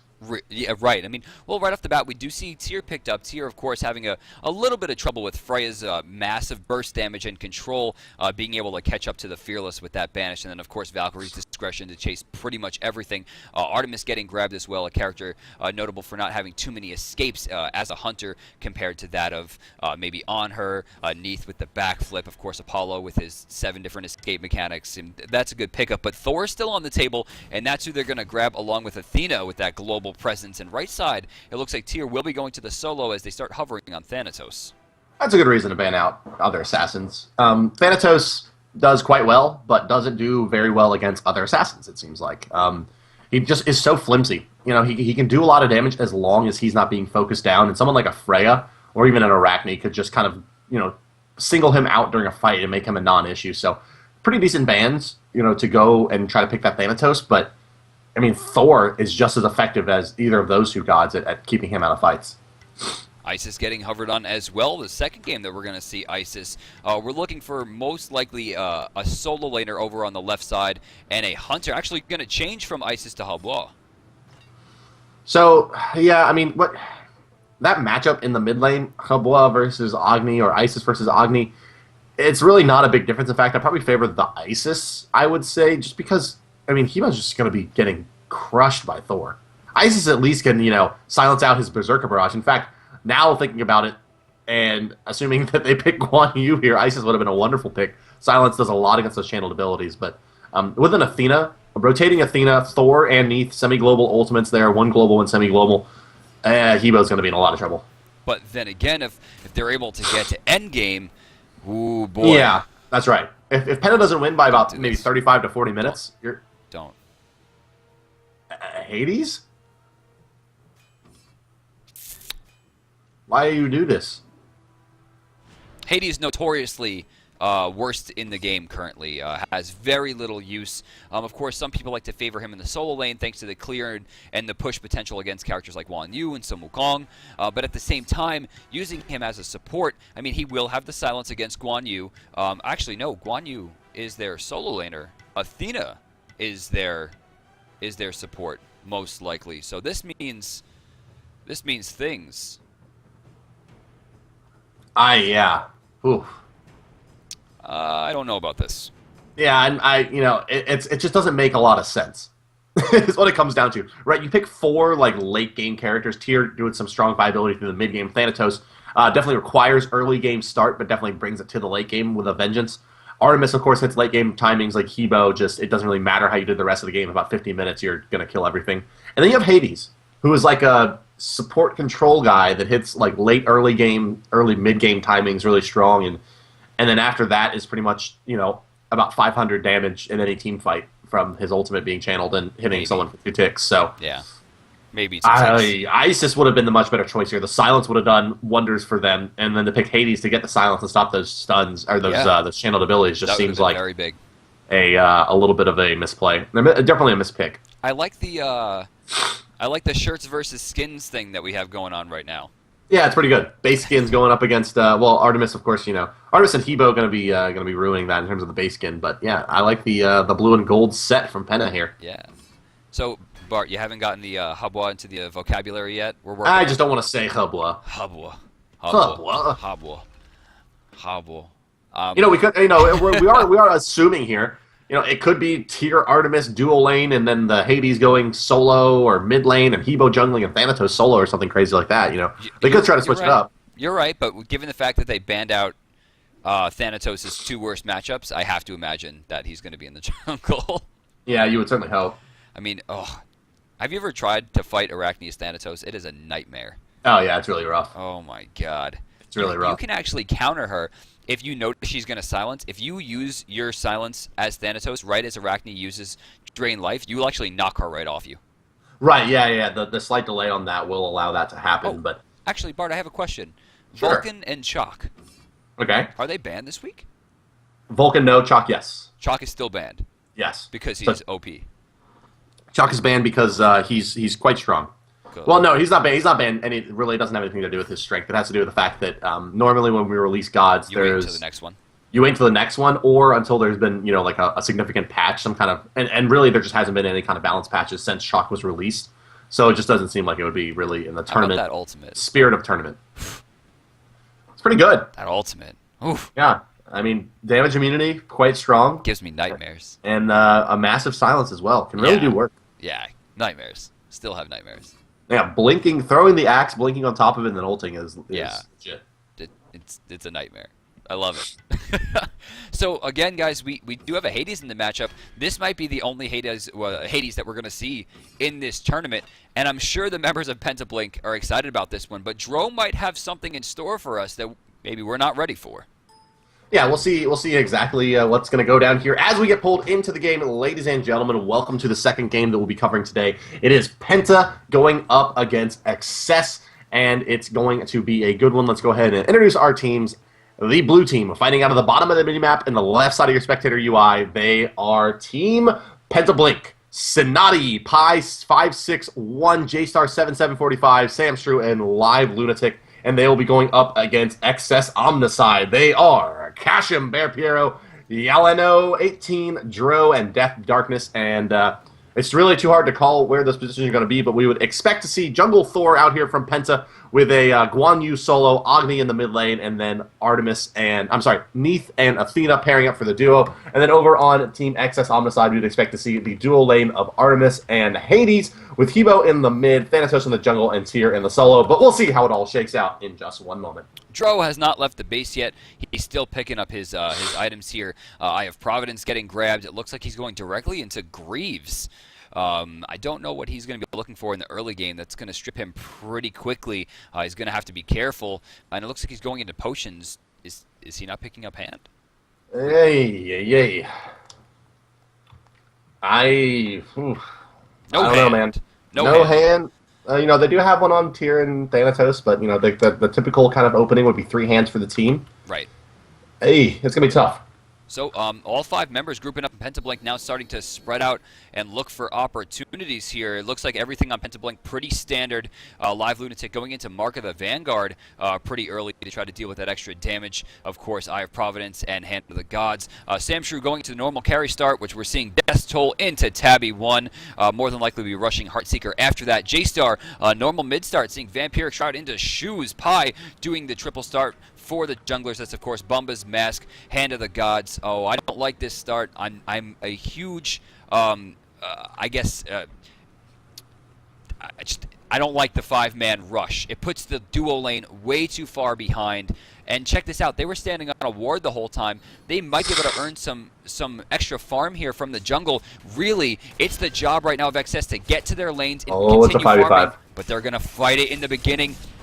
First, the buff is going to go down. It looks like it falls to the red team. 1 hit left on Bear PR. Live Lunatic out of position here. They're looking for something. Pi's taking damage, but that passive coming out from Thor. Actually, he's going to bring Pi down anyway. A 1-for-1, but first blood has been taken, but it should be noted that they didn't get... Oh, Hades has put himself out of position. Perfect confound coming out from Live Lunatic, and they're getting the pressure down. One more shot's going to do it. That's a big kill. Actually, they were able to turn that ruin around again.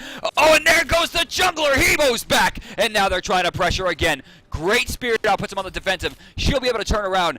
What in the world? A 3-for-3? Ooh, I don't know. 6 kills in the early game. No one getting a big advantage out of that one. Oh, This was a very different opening than we saw in the last game. Hey, really what went wrong there, though, was that Blink Invade, Team Blink's Invade, they dumped... What? I almost called you Dry Bear. That is a huge win for XS. Take a look at the right lane. Pi is not glowing red, and that potion is not his inventory. Yeah, that's a big deal. Thor used Red Pot there, and now does not have that available. Let's take a look at our Thanatos here. Fancy Toes is glowing. Yep, KO Ken is activated.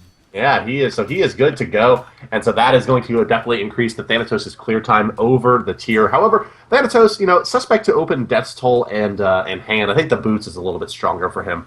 But we'll see how it all goes down here shortly. That's Thor in the mid lane now. They're going to look to put more pressure here. Don't think they're going to be able to secure anything onto Hebo. No stun coming out to keep him in place. But 6 kills in the early game like that, losing the pot. It's just what a crazy start to this game. Yeah. I mean, that's the one thing. You never want to lose that potion. But I honestly don't think Pentablink would have had the damage were it not for that extra, pump coming out from Thor. He had 3 gods around him giving him that extra burst from his passive. He had the potion giving him an extra 20. I mean, that was a lot of damage potential. Had they not had that extra damage, they might have lost that outright. But at the same time, you got to give it to him. And there's one character on that team you don't want to see get the kills. It's probably going to be Thanatos. Yeah, that's just you don't want him snowballing, because when he snowballs, it's really, really, really tough to deal with. Yeah. When that number 1 is chunking you for about half your health, and then he has the ultimate to follow it up, it's very, very tough to deal with. Now, one thing I did want to point out was Pentablink, they dumped a lot of abilities into that orange camp trying to secure it. Yeah. And I think they should have just gone for the god kills at that point. Once they realized it was a 5v5, they threw another neat spirit arrow at it, and I think that was a big misplay there. They should have used that to really CC the enemy team.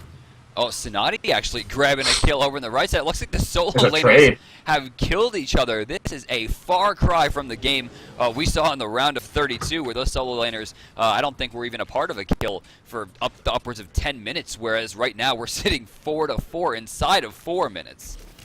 Yeah, this is definitely a very action-packed game so far. Live Lunatic sitting just off the side in the dual lane, looking for a confound. It looks like they know she's there. Hades having a hard time really keeping that lane under control, as you can see. It's very, very pushed up. Athena and Neith are in fact, going to go in on Artemis under the tower here. It's going to take about 4 auto attacks. Whirlwind going to come out. It's enough. Samshrew channels that up, even throws in another Unravel just in case. Was that teleport? That's a free kill. And then Hades teleports in. Yes, indeed, it was. He has teleport to tower rank 1, which means no Hand of the Gods. No Hand of the Gods, which means either Tyr or Thanatos, more than likely going to be Tyr, is going to be forced into hand 3. Mid lane, J-Star getting aggressive. 2 bombs going to land. He dashes into the tower range and then just kind of stands still. Yeah, where's your flame wave there, buddy? So he's used his dash now, is going to successfully juke out that Thanatos. And that's going to deal with a lot of the damage to be put out. Now they're going to try to turn this on the Thanatos. They may have enough damage here. They're going to need another spell to land. No, it doesn't matter because Pi is there with the in-hands. And down will go the winged man. You know, one thing about Thor is he doesn't really fall too far behind unless you shut him down by like 4 or 5 levels. That kill is going to help them a lot. You see J-Star 4 assists right now. Thor sitting 1-1-1, 3,300 gold. And the gold difference for Pentablink is massive now. We're already at 1,800, and yet only up 2 kills. More pressure coming out into the mid lane, forcing 2 hits coming out from Mjolnir's attunement. Just getting back to the lane. Death Darkness already sitting at about half health. Left side, you see the ultimate coming out from Hades, maybe trying to pressure this, but I don't know if they're going to have an opportunity here. He actually hasn't used it yet. Jumping over to the mid lane. Where did Athena go? Actually went on to Thor. Pi dunks down in the left lane, and he looks for it. He's going to use the ultimate here, but too little, too late. It's not going to be enough. She comes back in. She taunts him back out. Is she going to have the damage? The minions are actually doing a ton of work here, but it doesn't look like it's going to be enough. They do manage to get the kill thanks to the rotation from Thor, and now Thor is Neith going to find a solo kill? Neith, yeah, she found herself a solo kill up against that Hades. Second time. And this is what it comes down to, DM. It's a strategy here from Team Excess. It's going to be 5 teleport to tower. That's why Hades has it. I guess they really, really value this item. They think that the maneuverability is going to give them the edge in this game. And we'll see if it pans out for them, although I feel that it's highly suspect not to really have a graceful hand 3 to be able to pick up on your team. I mean, I definitely agree there. And the 5 teleports, I mean, there are different strategies you can do to make it work, but when you're playing from behind as they are right now, I mean, teleport to tower is something that you get so you don't fall behind, so that you can stick in lane and continue farming. But when you're down 2,300 gold and you've spent money on wards and you have money sunk into I and you have 5 teleports, you have to know that your damage is going to suffer as a result. Yeah, they're 2,700 gold invested into those teleports right now. So when you start looking at the actual gold difference here, it's actually going to be probably closer to about 4K, as some of those are a little bit questionable pickups. You know, and that's going to be really, really tough to deal with, I think. You know, if they don't win this early game and then spread the map out big time in the mid game and are able to really make use of that, it's going to be wasted gold. Look at the aggression coming out from the left side. They were able to steal the blue buff. Pi comes down. Dro's going to activate the ultimate here, but it's not going to be enough. Thanatos up in the air has no execute target. Who is he going to look for? They get a stun here in the mid. But he's already way too low. Gets up for free. Habwa's crushing wave is down. Pentablink has this game on lock. Agni going to look for the kill here on Tahibo. Going to find it underneath the tower. No problem for him. Solo lane, not much going down. He will die to the tower, though, eventually. Neith and Thor are going to combine for kill into Artemis, and this one is all over Pentablinks. Yeah, I mean, 3,200 gold, 5,100 experience, sitting inside 7 minutes. This team is practiced up, and they you know, their rotations have been good. The global presence has been strong, given the fact that they have Thor coming down from the sky. Neith using the spirit arrows to confirm kills. Defender of the Olympus throwing Athena around the map, and then they still have, you know, characters like Guan Yu for total team control, and they haven't even brought him into the mix yet. Oh no, it's going to be Blink 3 Thor here. So he says, I see you going this high maneuverability 5 teleport to towers build. I'll get Blink 3 and I will make it around the map as fast as you do. So it's going to be a highly mobile Thor. And really, although this is a very risky style of pickup, Thor generally does pretty well for himself with an Aegis or beads just to get out of, you know, kind of trouble when he's in bad positioning from his ultimate. But Blink 3 is going to mean that, and given how he's been playing, sitting at 5-1, he should be able to keep the snowball really going, and he'll have crazy maneuverability. Neith 2v1 right now. Thor charging up Anvil of Dawn. Do they recognize it? It hits the defender commander of Olympus is charged. Droll's going to be forced onto the tower here. Too little, too late. Goodbye, Hades. 2 more kills for Pentablink puts them at 14. 10 up right now at 8 minutes. Yeah, that's tough. Here comes the tower push on the left side. Mid lane getting pressured as well by the Agni, holding up Hebo and Thanatos, and this is where the Thanatos picks is just so risky. If Thanatos is behind, what do you even do? Nothing. You hope your Death Scythe lands 4 times in 1 shot, and that you stun 3 to 4 people while getting an execute. It's a lot of hoping. Basically, it's the entire premise to the original Star Wars, except no one has the Force, except for all the people on the enemy team. Yeah, that's pretty tough. And there you see him even just trying to farm minions under his tower. Neath ultimate charged up. Dashing in is Athena and follows it up with the Confound, and that's an easy kill on Thanatos, keeping him down even more. He's not going to be hitting any kind of item timings here, and you already have Neath sitting on fully stacked Heartseeker, and you have a Mystical Mark up and running on Guan Yu. And when you have a Mystical Mark running on Guan Yu and the other team is that low level, the passive is going to be doing tremendous amounts of damage to them. Now we have Death Darkness with a rotation there. It's a nice rotation, but they don't find anything onto the Agni, not even a knock-up here. Is Guan Yu rotating back and going to heal him up? And there may be a turnaround potential here for the gentleman of Pentablink. Hebo comes back in, crushing wave, not enough to find the kill onto Agni just yet. Agni dashing back through, smart play so far, able to avoid the damage, stuns them out. He's going to get out of this fight. Brilliant play by him. Sinister should be okay with his Mystical Mark to get out of this one. No trap follow-up there. Ooh, he finds a trap himself, though, NBD. And he's going to go down here, trying to fight it out underneath that Agni. Kira's Thor in the air. Should be able to find this kill on a tier. Angelo Dawn comes down. Auto attack. Ooh, he's going to die with Athena. Doesn't matter. Down he goes. I don't think they have the damage to do much against Artemis here. They're going to try anyway. Why not, DM? Yeah, right? At this point, pressure them. Push them back. Do what you have to do to keep this lead pushing. And the thing I love here is that they're giving Neath this solo farm. It also allows her to keep that global presence and continue the push. Hades, it looks like he is leveling. Uh-oh. Devour Can he find it? Souls. Oh, Blink too strong. This is why he builds it, I guess. Penta Blink living up to their name. Path of Flames goes down. Poor Thanatos has nowhere to go here. Eventually, if he doesn't have his ultimate, he will be caught. Live Lunatic confirming that with Preemptive Strike. And now poor Cashin is getting chased under the tower. Huge bomb. Sonati finds it with the Tallow Assault at the end. And now Samshrew charging up that ultimate. Again finds a kill under the tower. What is Habwa doing? He's going to be looking at Neath here. I don't know that he wants to try to invade on this. This is a risky play. That Neath is very big. Full down boots, Bancroft's 1, Neath very, very big. Heartseeker done, 117 damage a shot. He's going to get his 2 spells off. Going to need probably a third and a fourth water hand to finish it off. Neath's going to heal up a little bit. Habwa, an opportunity here with a knock up and a water cannon. Not going to find it, and Neath is going to skate out of there A-okay for the moment. 11 minutes, 20 seconds into the game, 20-5. Pentablink has complete control, 6,500 gold in the lead, as well as 10,000 experience, and this is where leads start to spiral out of control. Boar is going to be used, not going on the target that she wanted. The rest might be wasted, and it looks like J-Star is going to be able to get out of that one again, thanks to a great rotation from Pi. Neath on the left side is going to be moving over. It looks like she's rotating in as well. Right side, both these solo laners going in pretty hard, doing a lot of damage, but both have sustainable healing. Left side, I guess the pressure continues, backflipping in, bringing in Live Lunatic. It looks like they're probably going to dive this Confound.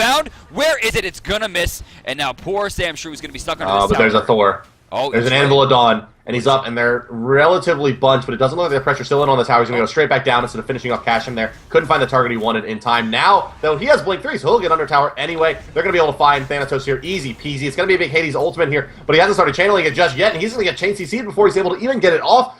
Oh, that's just too bad. He had an opportunity to maybe at least do some nice damage on that enemy team there. Oh, wow, and that's rough, man. Going boots 3, defensive boots, reinforced greaves, going to put his damage way behind, as well as his tankiness, believe it or not. Hitting a sovereignty is actually better than getting your boots 3 finished. If he would have been better off with going boots 1, even if they were reinforced greaves. But then going into Wall of Absolution, it's just the item just doesn't really bring anything to the table for him at this moment in the game. Not enough tankiness to really matter. That magical or physical protection, this item grants. Holy hell, did you see that? Yeah, he got melted. Wow, the Spirit Hour was perfect. He blinks past him, creates a flame wall like it's Diablo 1, and stuns him right inside of it. Complete control. Pentablink, 13 minutes right now, leads over 10,000 gold, 15,000 experience to boot. This is kind of domination. Yeah, this is a very, very commanding lead here for Pentablink. They're doing quite well for themselves. Build progression's going along nicely. They're going to have double Jotun's Wrath. Guan Yu trying to kind of transitioning here into more of a damage-oriented build out of the solo lane. Not going to be going to those big tanky items now. Speaking of the solo lane tier, going to be in some trouble here. SMITE putting out the damage onto him, and here is J-Star, and he is ready to roll. They're going to use a Lawbringer here, so tier ultimate comes out to avoid that gank, but he won't have that available now. And Guan Yu, given how these trades have been going, Guan Yu should be able to pop up the ultimate at any time. Thanatos feeling a little bit big in his britches right now. Going to try to fight a level 15 Agni, stunned out once. Here comes the Guan Yu. They're going to burst him down. Dot, not enough. Agni going to try to chase this down with a meteor. He's going to have to get into the blue buff and fire it over the wall. He's going to need another dash as well. Looks like he's going to go for just a real shot in the dark here. And now it's Guan Yu ultimate under tower tier. Athena's in as well. Confound, and that is a very, very dead tier. It looks like he is squishy. Yeah. Pi coming in as well. World Weaver getting activated. Blink. Berserker Barrage. One meteor. Hub was gone. And now they're going to be able to pressure the right tower as well. Not as if they needed already 11k in the lead. Cashin looks like he's going to get grab dodges. 2 stunts there. But the damage is just too much for them to deal with. Level 15, level 16, and then level 11 chasing down that poor level 9 Artemis at 14 minutes. Excess has been completely shut down as Pentablink continues their pressure. Now 12,250 gold in the lead. They're going to have a chance to burn this down even farther as they pressure the tier 2. Oh, and look at the blinks coming out. Now they're going to have 3 blinks on this team. Blink tier 3 up and running on Neath as well. And and actually I like the pickup. Like, when you're this far ahead, they will have complete map control. It's definitely it's hyper aggressive way to play the game, but they're definitely feeling themselves right now. And with all of these blinks, their map control is going to be just out of, like, there's really nothing that Excess can do. They can't really even take engagements because if they group up, they get punished so hard by Thor. And then you have Blink Neath and Blink Agni to deal with repositioning themselves during the fight. So, yeah, that's tough. You know Pi's a stream monster when he has perfect Thor cancels. Yep. You see that? That was just like slap, Berserker Barrage. Everything's dead. I love it. Left side, Dro coming onto Samshrew here. Level 13 tier comes in. Level 12 Hubwa. Maybe having a chance here. Lawbringer, but Blink, it gets him out of there. Living up to their name here. Their clan tag is Blink. Another stun coming out, but you have no damage. The 5th person in the gauntlet finally gets deterred, and Samshu runs through the entire team, managing to escape. World Weaver charge hits tier, not his correct target. Oh, that's a big pop. But it's still, look at the damage coming out there. They have no fear whatsoever. 3v5 in the lane right now. Thor's rotating over, might not even need to. They haven't even picked up a kill yet. J-Star's getting low. They did manage to pick up somebody there. Anvil of Dawn is charged. Most likely going to be coming onto tier here. Will he find it? He doesn't, but just barely. But he doesn't have Lawbringer. We saw him use it before. He's stuck inside the shield wall. There he goes. SMITE gets the kill. Deicide. It was a really good engagement, actually, for Excess there. I mean, once that fight started, they found a Hades ultimate that pulled 3 together and a Hebo charging or crushing wave going through it. However, they're so far behind that it just did almost nothing. Yeah, like, everyone shrugged off a double ultimate from 2 very, very powerful mages. Yeah, SMITE at this point almost doubling the overall gold and overall level of Hades, granted solo laner to support, but this is a very, very large disparity between these two teams. 33-6 right now. 15,000 gold, about to jump up to 16.5. You got to wonder where the surrender vote is. I mean, at this point, I just don't see a way back into it, especially considering they're already going for the Fire Giant. Yeah, they have just tons of teleport to towers and blinks, and while Excess invested really heavily in all of these teleport to towers and teleport to wards, they're getting out. Their map control is losing out to Penta. Penta has more maneuverability with their 3 rank 3 teleport to wards and their rank 3 blinks. Like, they're making better of the kind of, I want to say, cheesy strat that Excess was going for.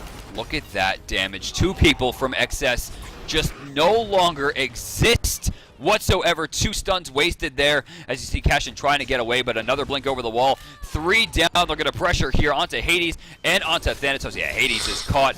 He's going to try to jump towards his tower, but in the meantime, he's going to have to run to 2 people to do it. Tectonic Rift's going to stun him out. SMITE's going to find it. Warhorse is going to be used. He's not getting up into the air. The final tier 2 is getting pressured here, and with the added damage to structures from Fire Giant buff, they're going to be able to burn this down instantaneously. The only thing that can save XS right now is the fact that at lower level, their respawn time is going to be shorter, which will be a blessing at this point, considering they need to defend this Minotaur. 5 members of Pentablink are going to meet 5 members here of XS, but they're not afraid. Jumping in, Anvil of Dawn onto the Minotaur. The pressure is real. The damage is high. They should be able to end it. Yeah, they're going to keep on in here. They're going to go for what they can. Ultimate's being used off by XS. Actually find a couple of kills there, but it's just not going to be enough, and Pentablink will take it down, DM, in really spectacular fashion. I mean, 18 minutes, 35 seconds with full objective clears on 2 Phoenix. You got to give them to it for that one. Yeah, really great play. I mean, for a team that we don't see play week in, week out, I mean, that was a really impressive performance by Pentablink. I agree, 100%. Almost 20K up there. You see about 19,000 gold separates the teams. Look at the damage done here. I'm excited to see these numbers, honestly. And while they're going to be lower compared to some other games, you should note that this game was, it says match length 24:49 up there, but that was under 20 minutes elapsed. It was 18.5 minutes elapsed in-game. And we're seeing 10K. We're seeing almost 14. We're seeing 12 coming out from Agni and 15,500 coming out from Guan. That is an insanely high number in the short amount of time. Yeah, just quickly going to go ahead and add up the player damage values here. So, XS puts out 38,500, 30,500 player damage in that game.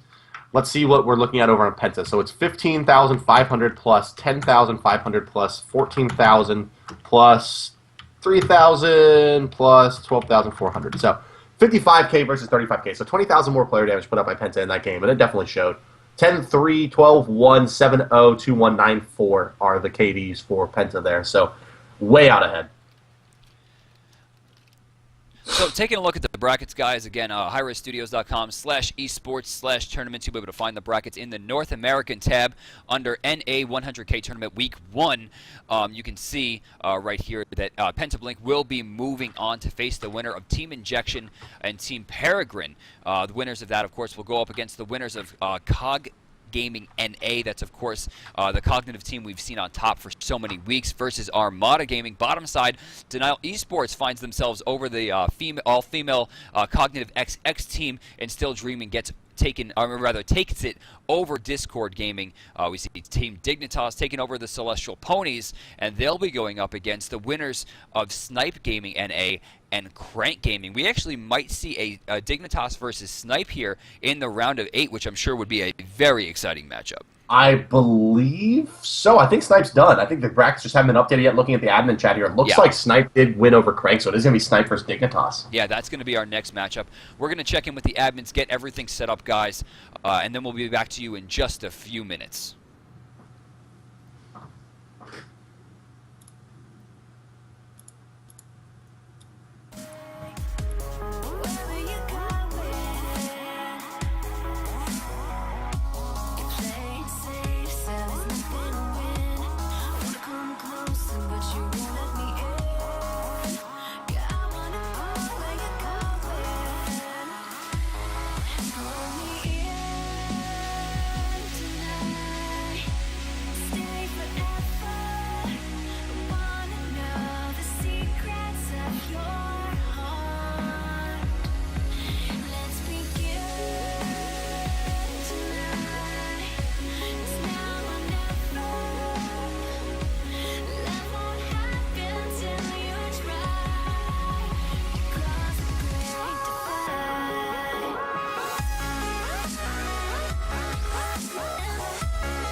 Hello, ladies and gentlemen. Thank you for your patience. We are ready to go and move into game number 3 today. It's going to be Team Dignitas going up against SMITE Gaming NA in the round of 8. And then we will be moving on to the round of 4 after this, of course, as you would expect. My name is Bart, and I am joining once again DM Brandon, who will be your cameraman and co-commentator. DM, you excited about SMITE versus Dig? Long time. This is a matchup that I love to see. Both these teams are insanely hungry, and they play so well week after week, and I'm just very excited to see what they're going to be able to do with this. I just want to see something new come out, because week after week we're seeing these two kind of barrel down and into these same strategies over and over and over, and they've been unable to really make anything work. Week after week, we've seen COG kind of burn through Denial and Dignitas and SMITE and every version of SMITE that we've seen over the past couple of weeks. But I know from the bottom of my heart that every member of both of these teams is insanely hungry.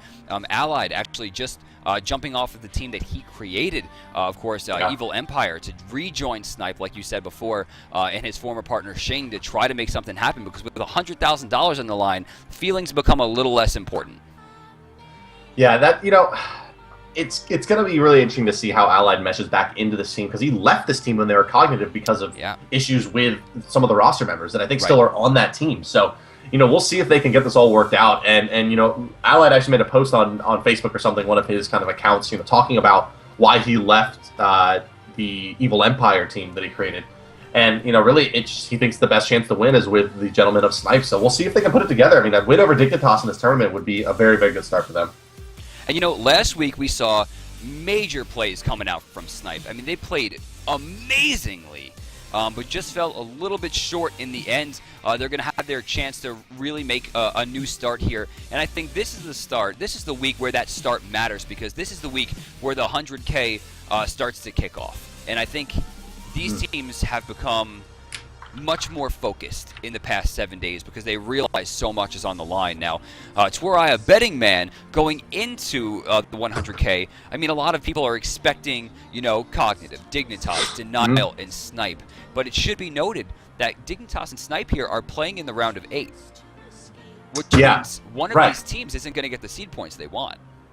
That's very true. That's actually a really good point. And I think this win for SMITE makes them, if they're able to pull it down, would be a really, really big message that they're able to send. But we have been pulled into the game here, ladies and gentlemen. Welcome to SMITE Gaming on the left side of your screen, going up against Team Dignitas on the right. And the ban's already started to come out, and of course it's going to be first ban Guan Yu, because, well, as we've seen in the past, you don't want Dignitas running on with Guan Yu or Athena. See, finally, we're seeing the first picks not ban out Zeus and Mercury. They're going to let them go through, force the enemy team into it if you have first pick. Make them take those very standard bans and ban things out that you don't want to fight specifically, because if they don't ban Zeus or they don't ban Mercury, then you have a chance. So if they were to first ban Guan Yu and then they were to ban something else, all they have to do now is just ban Zeus or Mercury, force them into the other one, and then boom, you have a respect ban. Free. But instead, they took the Thor out of the hands of, out of the hands of Lassus, and that's a great play here, because Lassus's rotations are unreal, and Thor lends very well to that. So, what do you think that Dignitas is going to do here? I mean, so one thing about Dignitas that is worth noting is that we basically always see them in the second pick position. They almost always, even when they have the option, are taking that second side. Wow, they're going to ban out Stealth Xionghui. That's a good idea, man. Oh, that's not Stealth. No, that's not the same team. I'm sorry. I'm this is Shing. It's Shing. So they're going to ban out on the mind. I almost said Andenster. Yeah. So I'm not. I imagine it's going to be Nick playing the mid laner for this team. Nick will definitely. Yeah, Ozzy's definitely the solo. In Continentia, in that support role, he's going to be supporting Allied, who recently changed to that hunter role, that carry role that we've seen maybe in the past month and a half, 2 months or so, and he's taken very well to it. But 13 seconds remains here. Nick's tasked with a very important first pick. Athena, Sobek, Agni, all still on the table. Certain junglers are available. I know Shing likes Kali, and yes, there's the Agni pick. Okay, first pick, Agni, big surprise. So Chad is exploding, saying that Zapman is jungling today, and Lassus will be on the range carry. What? And that's what they're saying. Wait, did Mercury go through? Yeah, Mercury went through because they banned out Zhonghui, and Agni favored over Mercury. And they Mercury gave that tier away? is what I mean. Can you pick better 1-2? Like, seriously, that's what nightmares are made of. That's this comp right now is the effective little girl monster hiding under the bed scenario. Oof, this is interesting. So what is Xing gonna pick for the jungle for himself here to deal with Mercury? It looks like they're going to wait a little bit. They're going to grab on her first pick. They like that burst damage. Sun Wukong is going to be grabbed as well for most likely support. We've seen this a lot recently, and Sun Wukong support has very good control. Right side, Athena getting grabs for that support role. Neith going to be grabbed for the Hunter, but apparently we're going to see, and I mean, so far it supports that Lassus is on Hunter and Zap's on Jungle. But now 2 picks remain. What are we going to see? Interesting stuff here. So yeah, these are the final 2 picks for Snipe. They have to pick up their jungler and their support here. What jungle do you go up against Mercury Athena tier with? It's just so much control. Ooh, that's a good one. Kali beats Mercury. Or Kali goes even with Mercury. Because of But how much go- lifesteal. But instead, it looks like he's looking at Thanatos. We've seen Xing do this a few times in tournament, a lot in ranked. He likes the snowball potential, and we know Xing is no stranger to farming up and soaking experience from the laners. So there's potential there, but if he falls behind, it's going to be the death of him. Yeah, what is he gonna? I mean, the silence will do well against Athena and Tyr and Mercury, and even help secure kills underneath, and will do well against. I mean, silence is a great ability against the team that Dignitas has drafted, but it's not a long silence. It's got a delay, and Thanatos is paper thin and has to be in melee range to use it.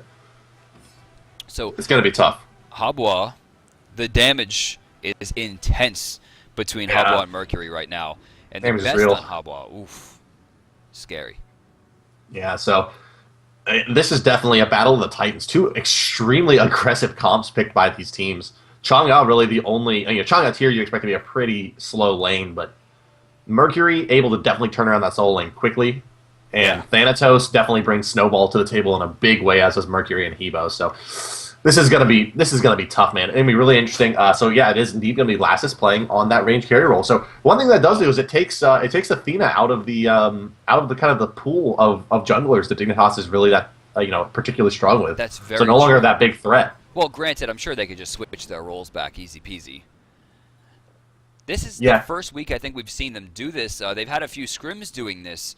But this is a pretty risky time to be going for this, going up against Snipe. I mean, Allied and Lassus, former teammates, are now going to be facing off, something I don't think I was expecting to see.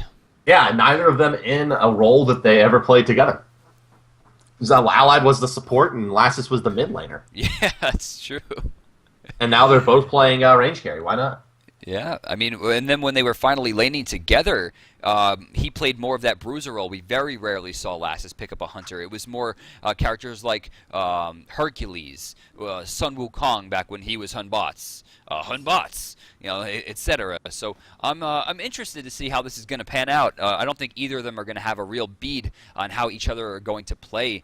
So I think the lane is going to be either super aggressive or super conservative. I don't think there's going to be a harassment phase. I think they're just going to either go in or they're going to chill out. Yeah, it's really hard to even know what to expect out of this game. It's so dependent, I think, on the first 270 seconds or 300 seconds.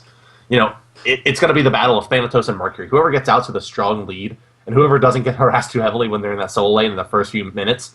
If we see a red pot come off, especially, you'll see this game tip really, really aggressively. Oh, definitely. I mean, especially if it winds up on Thanatos, because if Thanatos gets shut down early, there's almost no coming back. Mercury, on the other hand, I mean, he still has that major CC potential, those ganks out of nowhere. There's nothing you can do to avoid them. That is one thing, but Thanatos, I mean, he has a little bit of CC. He has, of course, the burst damage from Death Scythe, but he can be controlled. Mercury, not so much. Yeah, he's tough to keep down, certainly with the ultimate and with all his maneuverability and run speed that he gets passively. So, it's interesting here.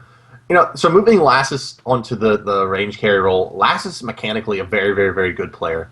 One of the better ones in the world in terms of positioning, auto attacking, game sense, where to be, when, and why.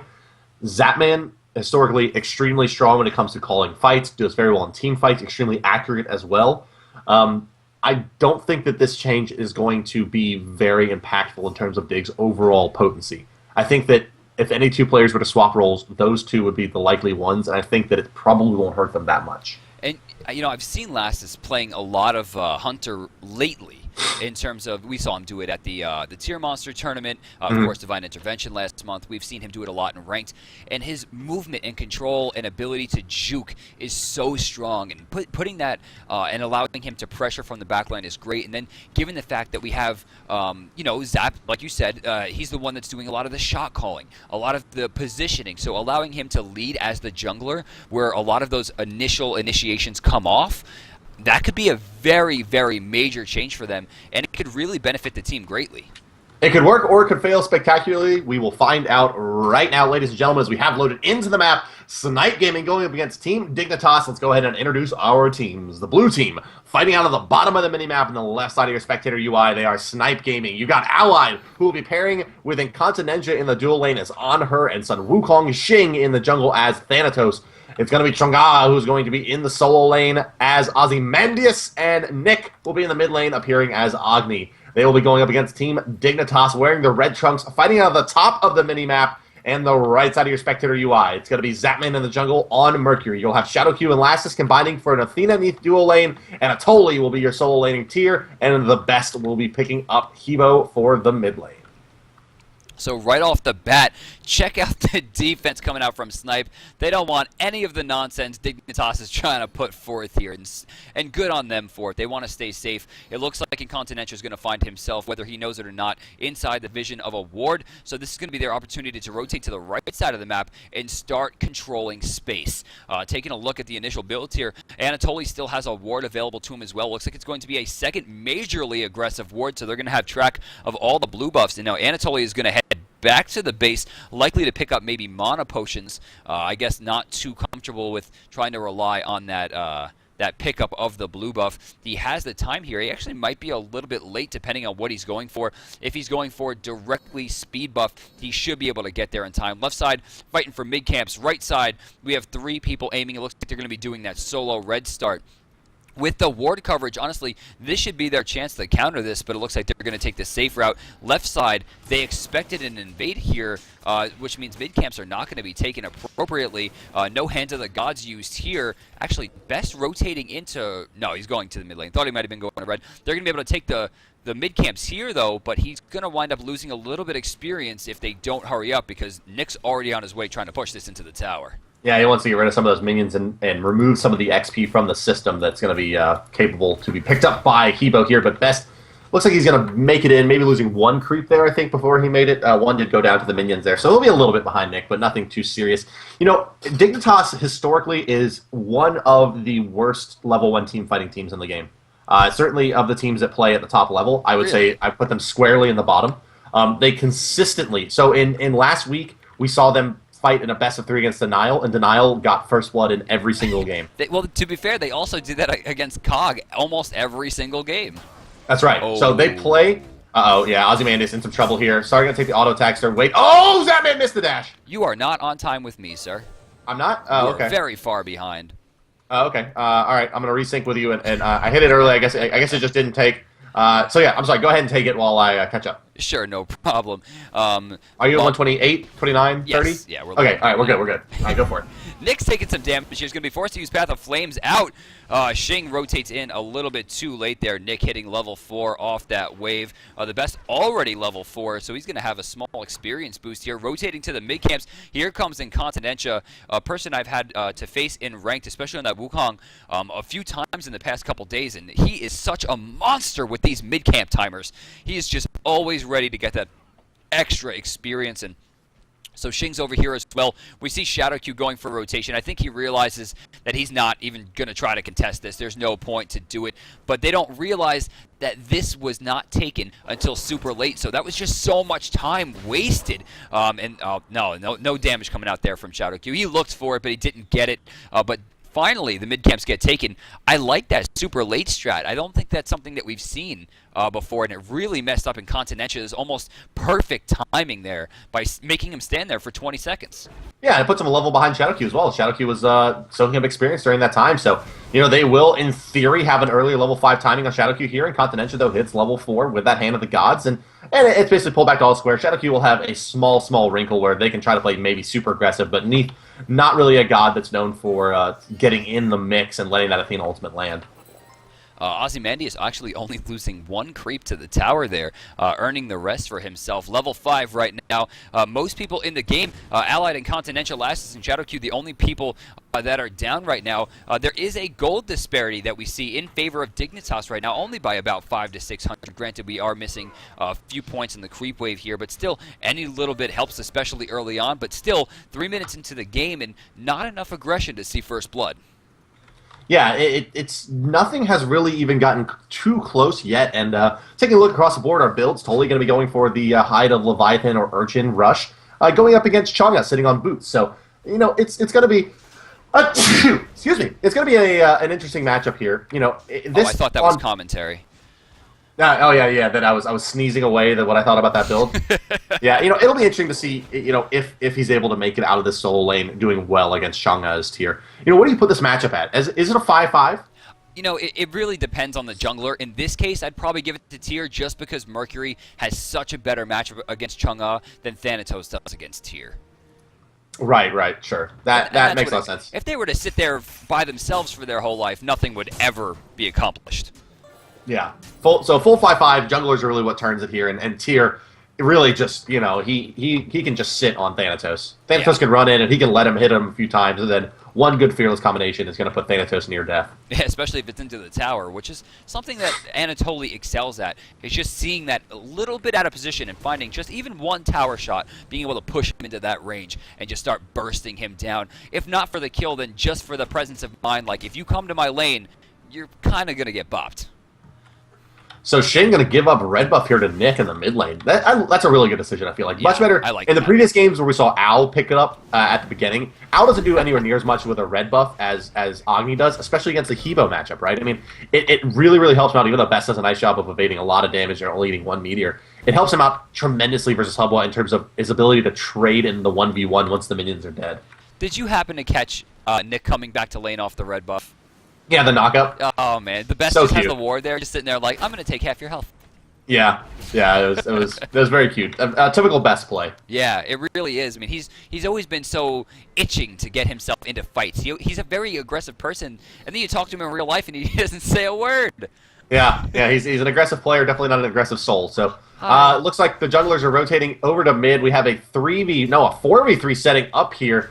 A little bit of heavier rotation from Dignitas. They secure the right side camps. Left side, we know, are on about a 20-second lag from those, and now we may actually get a fight here. Shadowcue, the one rotating around Xing and Khan, both here. Nick as well, hand used. No initiation from Dignitas.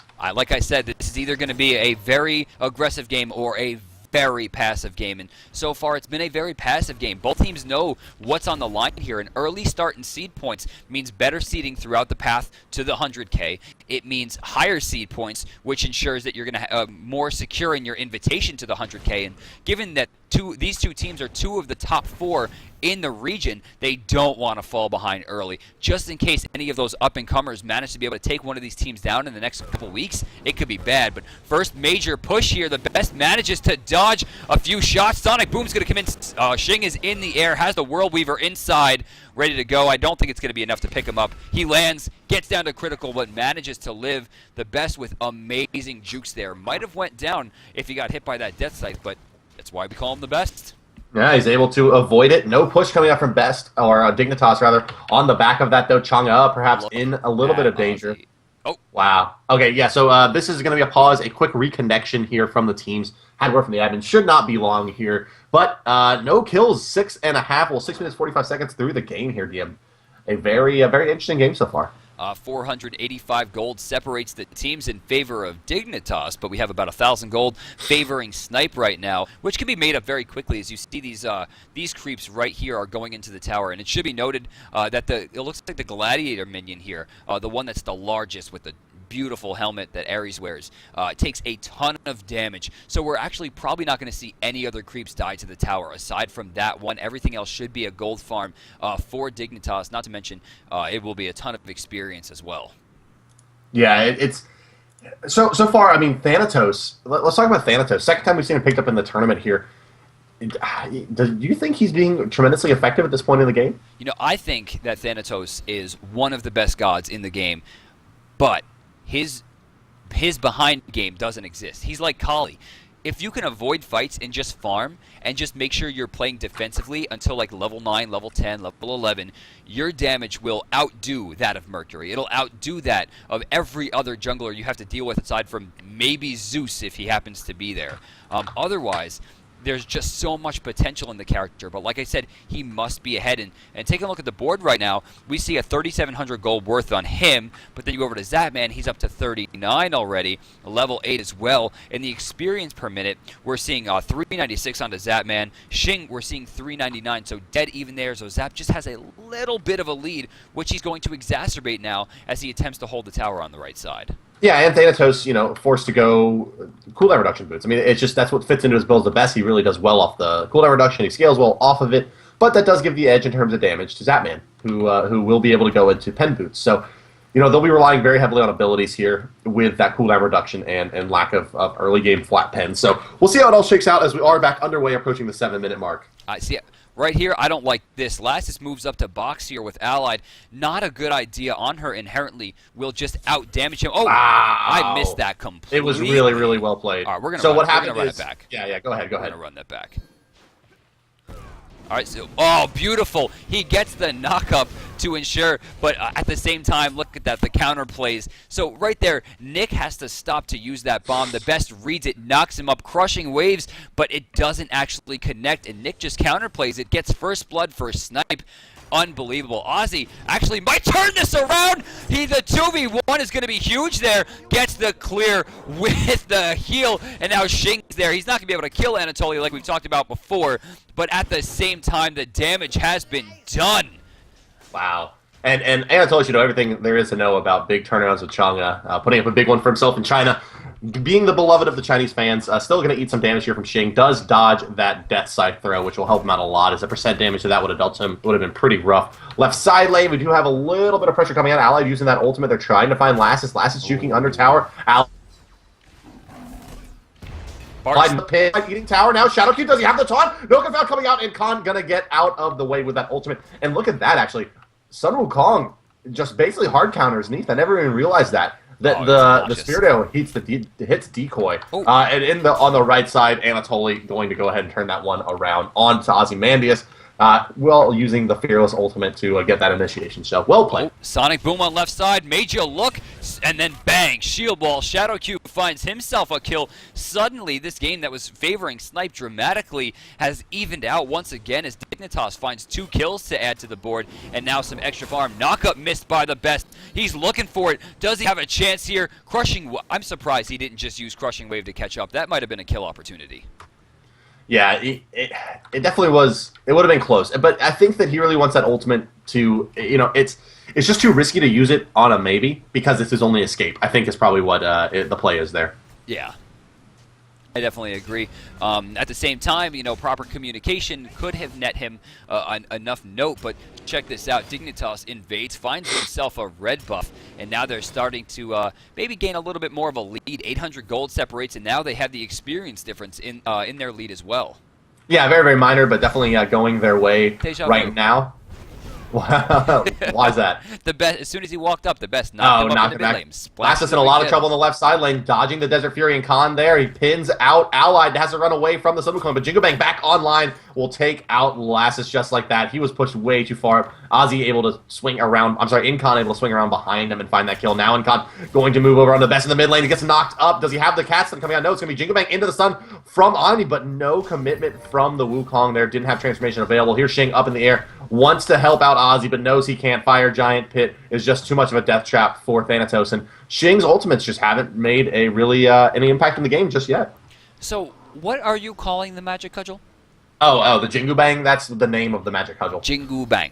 It has a name. It's called the Jingu Bang. Kind of like how Guan Yu's is called the Crescent Moon Staff, right? I have no clue. Yeah, his Guandao has a name as well. Zatman wants to try to find a kill on Incon here. Has that Athena ultimate on him, but not able to find anything just yet. So Dignitas playing a little bit hungry here, it looks like. I mean, they seem to be over-aggressing a little bit, looking for these kills. Haven't been punished too heavily yet, but this could be it. Zatman deep Has Shing on top of him. Shing gonna beads out of that confound. Zatman dodging pretty well. World Weaver enough to pick up Allied. Lasses does well. Here comes the spin, and can they find the kill on the Zatman? Incon gonna use that ultimate. Zatman trying to run away, but he's in between two towers. Gonna die to tower here, or has a 1v1. Shing dodges the silence. Zatman, big plays, dodging all the auto attacks. How's he gonna make it out of this now? Incon coming through. It's not gonna be enough. There's Made You Look, not enough to get the kill, but well played by Zatman. The jukes were real. Ozzy finds the best in the jungle as well. Now is tasked with trying to get away from this. It looks like both of his teammates back to the base and are not going to be able to provide any pressure. His goal here is just to use these. No, he's gone. There's nowhere to go inside these three members. Oh my God! Waxing Moon hits 3! He has a chance to get out. He just needs to dance his way there inside the unravel. 2 shots. Oh, he's gonna get picked off. Great play. Just poor. I guess just decision making at the end there, going back inside the unravel. But man, that was close. Wow. So I mean, that was a really engaging, a very entertaining engagement. It was also engaging, but SMITE gonna try to turn this into a Gold Fury here. I think it's I think that Dignitas spotted it out with that deep ward rotation there, but this thing may be falling too quick. Let's take a look at its health pool. Yeah, indeed, it will be going down. Zatman just sniffing it out, and he's going to eat that. Now a stun out, and a lot of damage from the Agni. He's not going to be able to catch up, and Athena not going to be able to find a taunt at all. So some wasted abilities coming from Dig trying to contest that, and now it's really Snipe's game for the moment. Well, Shing has the opportunity to finally turn himself back into this game. 5,900 gold onto Zatman right now. You see Shing at 58 has opted. He's going for that full CDR, which in the past wasn't very strong, but with the recent buff to Death Scythe could be good. Ozzy in trouble here as they start to move up. He dances out of trouble, actually turning this around a lot. Does he have Waxing Moon available to him? It doesn't look like he does, but Zatman is going to be forced out. Shing finds his way in there and earns himself a kill. Second one of the game, and now he takes the shot for Ozymandias, which is a little bit suspect considering she can heal herself, but that's fine. Yeah, you know, he's probably just going to rely on the lifesteal that he's going to pick up, or even the minion kills in the lane here to get that back up. Every time Nick goes back to mid lane, he gets hit with the knockup. I love it. That's loves that ward, too. That ward, he's been maintaining that one. I just want to camp my camera there for the rest of the game. Left side getting super aggressive. Look at the damage coming out into the tower. Almost getting taken down, and Incontinentia finds himself in a little bit of trouble, but Sun Wukong very strong. Right side, we're going to see, or rather middle lane, we're seeing a rotation coming in from Anatoly, who's looking for Nick. He finds the correct shot. The knockup's going to miss, but they get him. Zatman finds himself inside Sonic Boom. And Lawbringer brings inside of Ozymandias, who they're trying to pressure back. Again, Waxing Moon stops Zatman in his tracks. Left side, Lassus finds a kill on top of, or rather, Ally finds a kill onto Lassus. Unbelievable. I mean, Snipe is really trying to control this game, despite the fact, though, that they have the Gold Fury. They're only up 500 gold, which means there's 1,000 flat in favor of Dignitas, but the Gold Fury can't be made up. Yeah, and Lass is sitting at 1 and 2 though, and Zatman's sitting at 2 and 3, so they're keeping down the kind of the core gods for late game play. So doing a nice job of that, but Anatoly 3-0 and 2 does have that high to the Urchin, and is sitting on 5 stacks, or probably 4 stacks on that bad boy. So he's done pretty well for himself, I think, overall. And Tier certainly capable of taking over the mid game in such a way that will allow these carries to really get back out ahead. 7-7 going into the 14-minute mark. 500 gold separates the team. Experience difference nominal, sitting at 22 at the last time we checked. Ozymandias going for the blue buff. Right side, Zatman just trying to clear, has finished up that Heartseeker. Two members now of Dignitas sitting on stacking items, whereas we only see one over on the left side. That's going to be Snipe, and of course Allied sitting level 13 right now with a very damaging on her. He's also starting to work on those chin size, same thing as Lassus, except Lassus has actually opted to finish Warrior Tabby instead of rushing chin size, something that we don't see too often. But Lassus gets pinned up to the wall there as Allied begins to pressure once again. Yeah, I like the boots pick up here on the Lassus. He's getting ganked a lot. Yeah. Like, he's died a lot, so I think it's the right play there. Get some more movement speed and try to get out of these ganks a little bit more successfully. Not to mention that extra movement speed. If you can negate the gank thanks to them, you're also saving damage considering you won't be losing Heartseeker stacks. That's right, yeah. So, I mean, all things told, it's probably the better pickup. It's not quite as aggressive what Ali's going to go for, and it's going to make it hard to win trades. And that's really what it comes down to, is if you know, it's similar to all the other kind of trumps in the game. Like, if you're playing mid lane and they get their Void set up and running before you, it's very hard to win trades. Same thing here. This Shin side is going to be done for Allied on her, who has better in-hand damage anyway than Lassus will on Neath. And so it's going to be very hard for Lassus to sit in the lane with Allied at this point. And Continentia's rotating around a lot, still sitting level 7, but still puts him 1 behind Shadow Q sitting level 12 thanks to that kill he was able to pick up earlier, of course, and Continentia answered back, but the extra death and farm time lost has put him just a tad bit behind. Both mid camps this time going to be going in favor of Team Dignitas. Mid lane, we're seeing level 14 Nick right now versus level 14 the best. Right side, Ozymandias and Anatoly both level 16. Left side, tower's about to be taken and Continentia finishes it up. Allied sprinting out, doesn't want to deal with Zatman, who does get the Sonic Boom, but charged it up for a little bit too long, but he doesn't manage to get the Impale. The stun comes out there from Xing. They're trying to finish something up. Lassus finds the Spirit Arrow. They're chasing down Zap. He's going to go down there, going to Xing. So a 1-for-1 exchange plus the tower so far in favor of Snipe, and here goes the best. Nowhere to go. Crushing Wave, it doesn't look like was available. Could have used that as escape, but smart play coming out from Xing enforced the silence and allowed them to guarantee that kill. So Snipe now up 1,500 gold. Yeah, Thanatos. Thanatos, all things equal in terms of farm and progression through item builds, crushes Hebo. I mean, you saw that silence did nearly half of Hebo's health. That 360 damage, whatever it put out, the death side's pretty much going to clean him up. So it's going to be really hard. And positioning for the best is going to be so incredibly important on this Hebo. And honestly, Best is not the greatest Hebo player. He plays him quite well in the laning phase, but during team fights, often will find himself getting picked off. He just has a hard time, it seems like, really finding that perfect positioning. Does a little bit better with Ao Kuang in terms of gods that have these enormous ultimates, so they can really turn team fights. Mid camp's getting contested once again. Nick trying to solo these down. Will Athena get a part of it? The taunt's going to be good. I think she actually got that second one. Well, we can take a look here. It looks like no. I think I went to Snipe. Looking at the graph, it ticks up just a little bit there at the end. So I'm gonna say it was secured. All right, fair enough. Also, that's a cute little tactic you have. Yeah, you like that? Yeah. Yeah.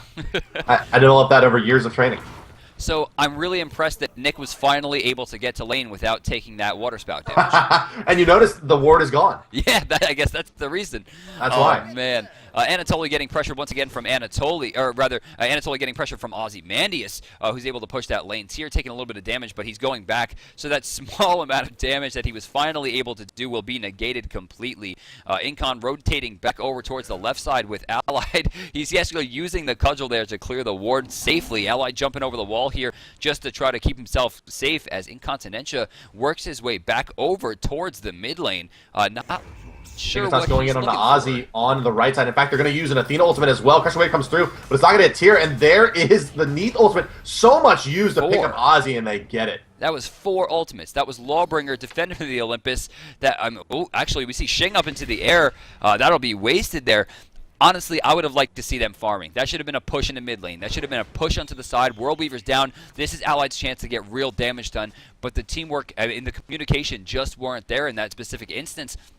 Inside the right lane, now they're trying to pressure the tower. Taunt's going to be good. Nick's up against the wall. Major luck. Silence coming out from Xing. And here comes the tower damage. Anatoly taking a lot here, but it looks like they're going to be picked up. A 1-for-1 exchange. Not able to turn that back in their favor. But still, they defended the tower. A lot of damage done. Incontinentia's forced out by the best. Left side, Lassus continues to be pressured by Allied, who won that engagement considering he had his ultimate and was allowed to use it there, whereas the World Weaver was used to pressure the right side. Overall, still probably in favor of Dignitas, as despite the fact that they have a Gold Fury and the tower, they're still only 700 gold up, which means effectively Dignitas is a 300 gold lead if they can answer back.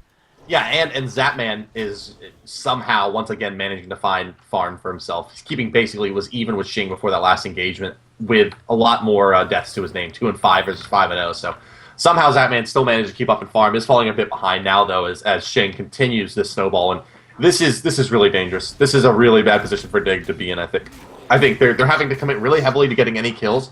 The only real bright spot here is they have Deathbringer up and running on Zapman. They've gone for this like hyper aggressive early game kind of build for him, and it looks like it's going to pan out, but it's really contingent upon him staying alive. And with Hyde being picked up here shortly onto Xing, in fact, finish Hyde of the Urchin, he may not have enough damage to deal with Thanatos. Right, but he does have full CDR, which is going to give him a lot of death scythe potential if team fights sustain. Now, of course, if team fights are quick, then he's going to be in a lot of trouble. Right side, Ozymandias completely jukes Zatman. The Muhammad Ali right there sends Zatman to take some tower damage and then sends him on his merry way as he goes up to the blue buff here. Not having any of that. Mid lane, Nick continues to pressure. Left lane, Allied finds Lassus, and now Shadowhue's going to be forced out here. If he uses Defender of the Olympus early, he could have gotten out, but I think he's going to be pressured. Yeah, he's down there. This is Gold Fury potential. No ifs, ands, or buts about it. Get it done. Let Nick force out the best here. Actually, the best has diving right side lane again. Ultimate used by Zatman to try to secure this, and will they be able to get it? Trying to chase down Chang'e is Tyr. She has so much run speed, though. Totally has to get another dash back off cooldown. There it is coming out. Does he have the auto attacks? No, he does not have enough damage to kill Ozzy. Oh, there it is. Made you look from the Mercury. Did you look? I looked. Mid lane getting pressure. The Gold Fury does go down. This will be a tower trade here. They'll be able to pick this one up. Actually, Thanatos rotating over. What is he looking for? I don't know. He's going to have the potential here. Silence comes out onto Anatoly. He's going to have maybe a few shots remaining here. Great fearless power cleave. Will Shing have potential? He's not. Oh, he's not leveling the ultimate. He's gonna heal. Oh my God, he didn't heal up in time. Shing actually manages to find that. I didn't think he was going to get it. Yeah, it was barely hitting the threshold. It just a strong, I guess a really strong understanding of where Tyr's health was going to go under. Shing does a very, very nice job of, I guess you can call that a bait.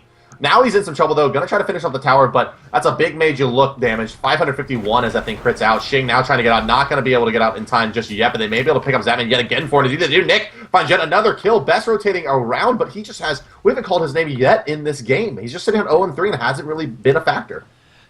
I don't know why, too. I mean, we've seen him on Habwa so many times in the past couple months, and every single time he's been so aggressive. I think the nerves might be getting to him here.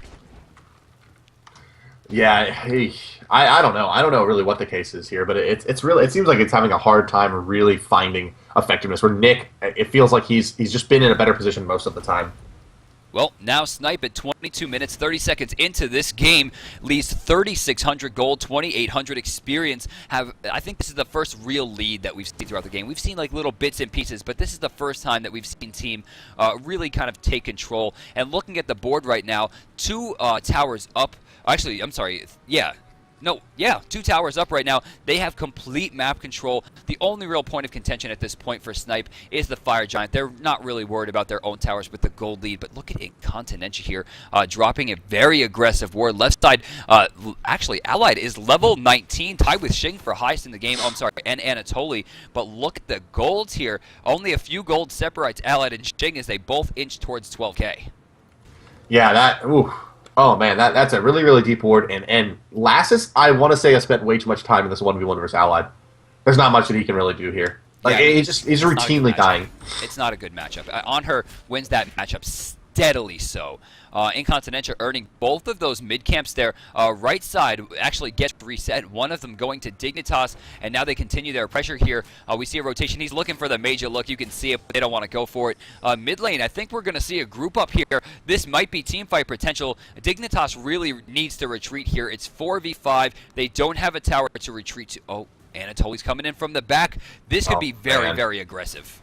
Yeah, they get a big confound out. They know the minion waves there. A lot of beads already used. Anatoly looking. He finds 2. There is a Athena ult on top of it. Defender of Olympus coming down. Shing able to get out of that in time, though, with his ultimate. Looking to re-engage. I don't think he's going to find it. May go in on to Anatoly. Yeah, going to miss him. Going to eat that Lawbringer now. Going to get that silence out pin as well. Anatoly in the backside, however, there's a fight going on where Incontinentia has just been slain by Lassus. Now it's going to be Nick picking up a kill on Anatoly on the towards the blue side of the map, and this one's just going all over. Zatman finds a kill on Shing in the back with that ultimate. Well played by him. The fight still continues. Allied chunking through Zatman. Zatman looking to get out. He's going to find it. Shadowhu, timely slaying of Nick. Lassus now fighting Allied, and Allied, I think that he should be able to disengage here. He may try to get super aggressive here. He could find a kill on Lassus, certainly, if he's able to get the damage, but oh, wow. Looks like they're going to try to re-engage here. Dignitas playing this so risky. Shadowhu, oh, no. Down will go. Allied to one more auto attack. Leaping up, doesn't find Lassus. Will go down. A good trade. They trade out. Oh, no, I'm sorry. They got Merc, not Shadowhu there. So I don't know if that's ultimately a great trade, but it's certainly very entertaining, and a 5 for 3 in favor of Dignitas. You know, that he actually just bull-trued him right to the face. You saw special delivery come out.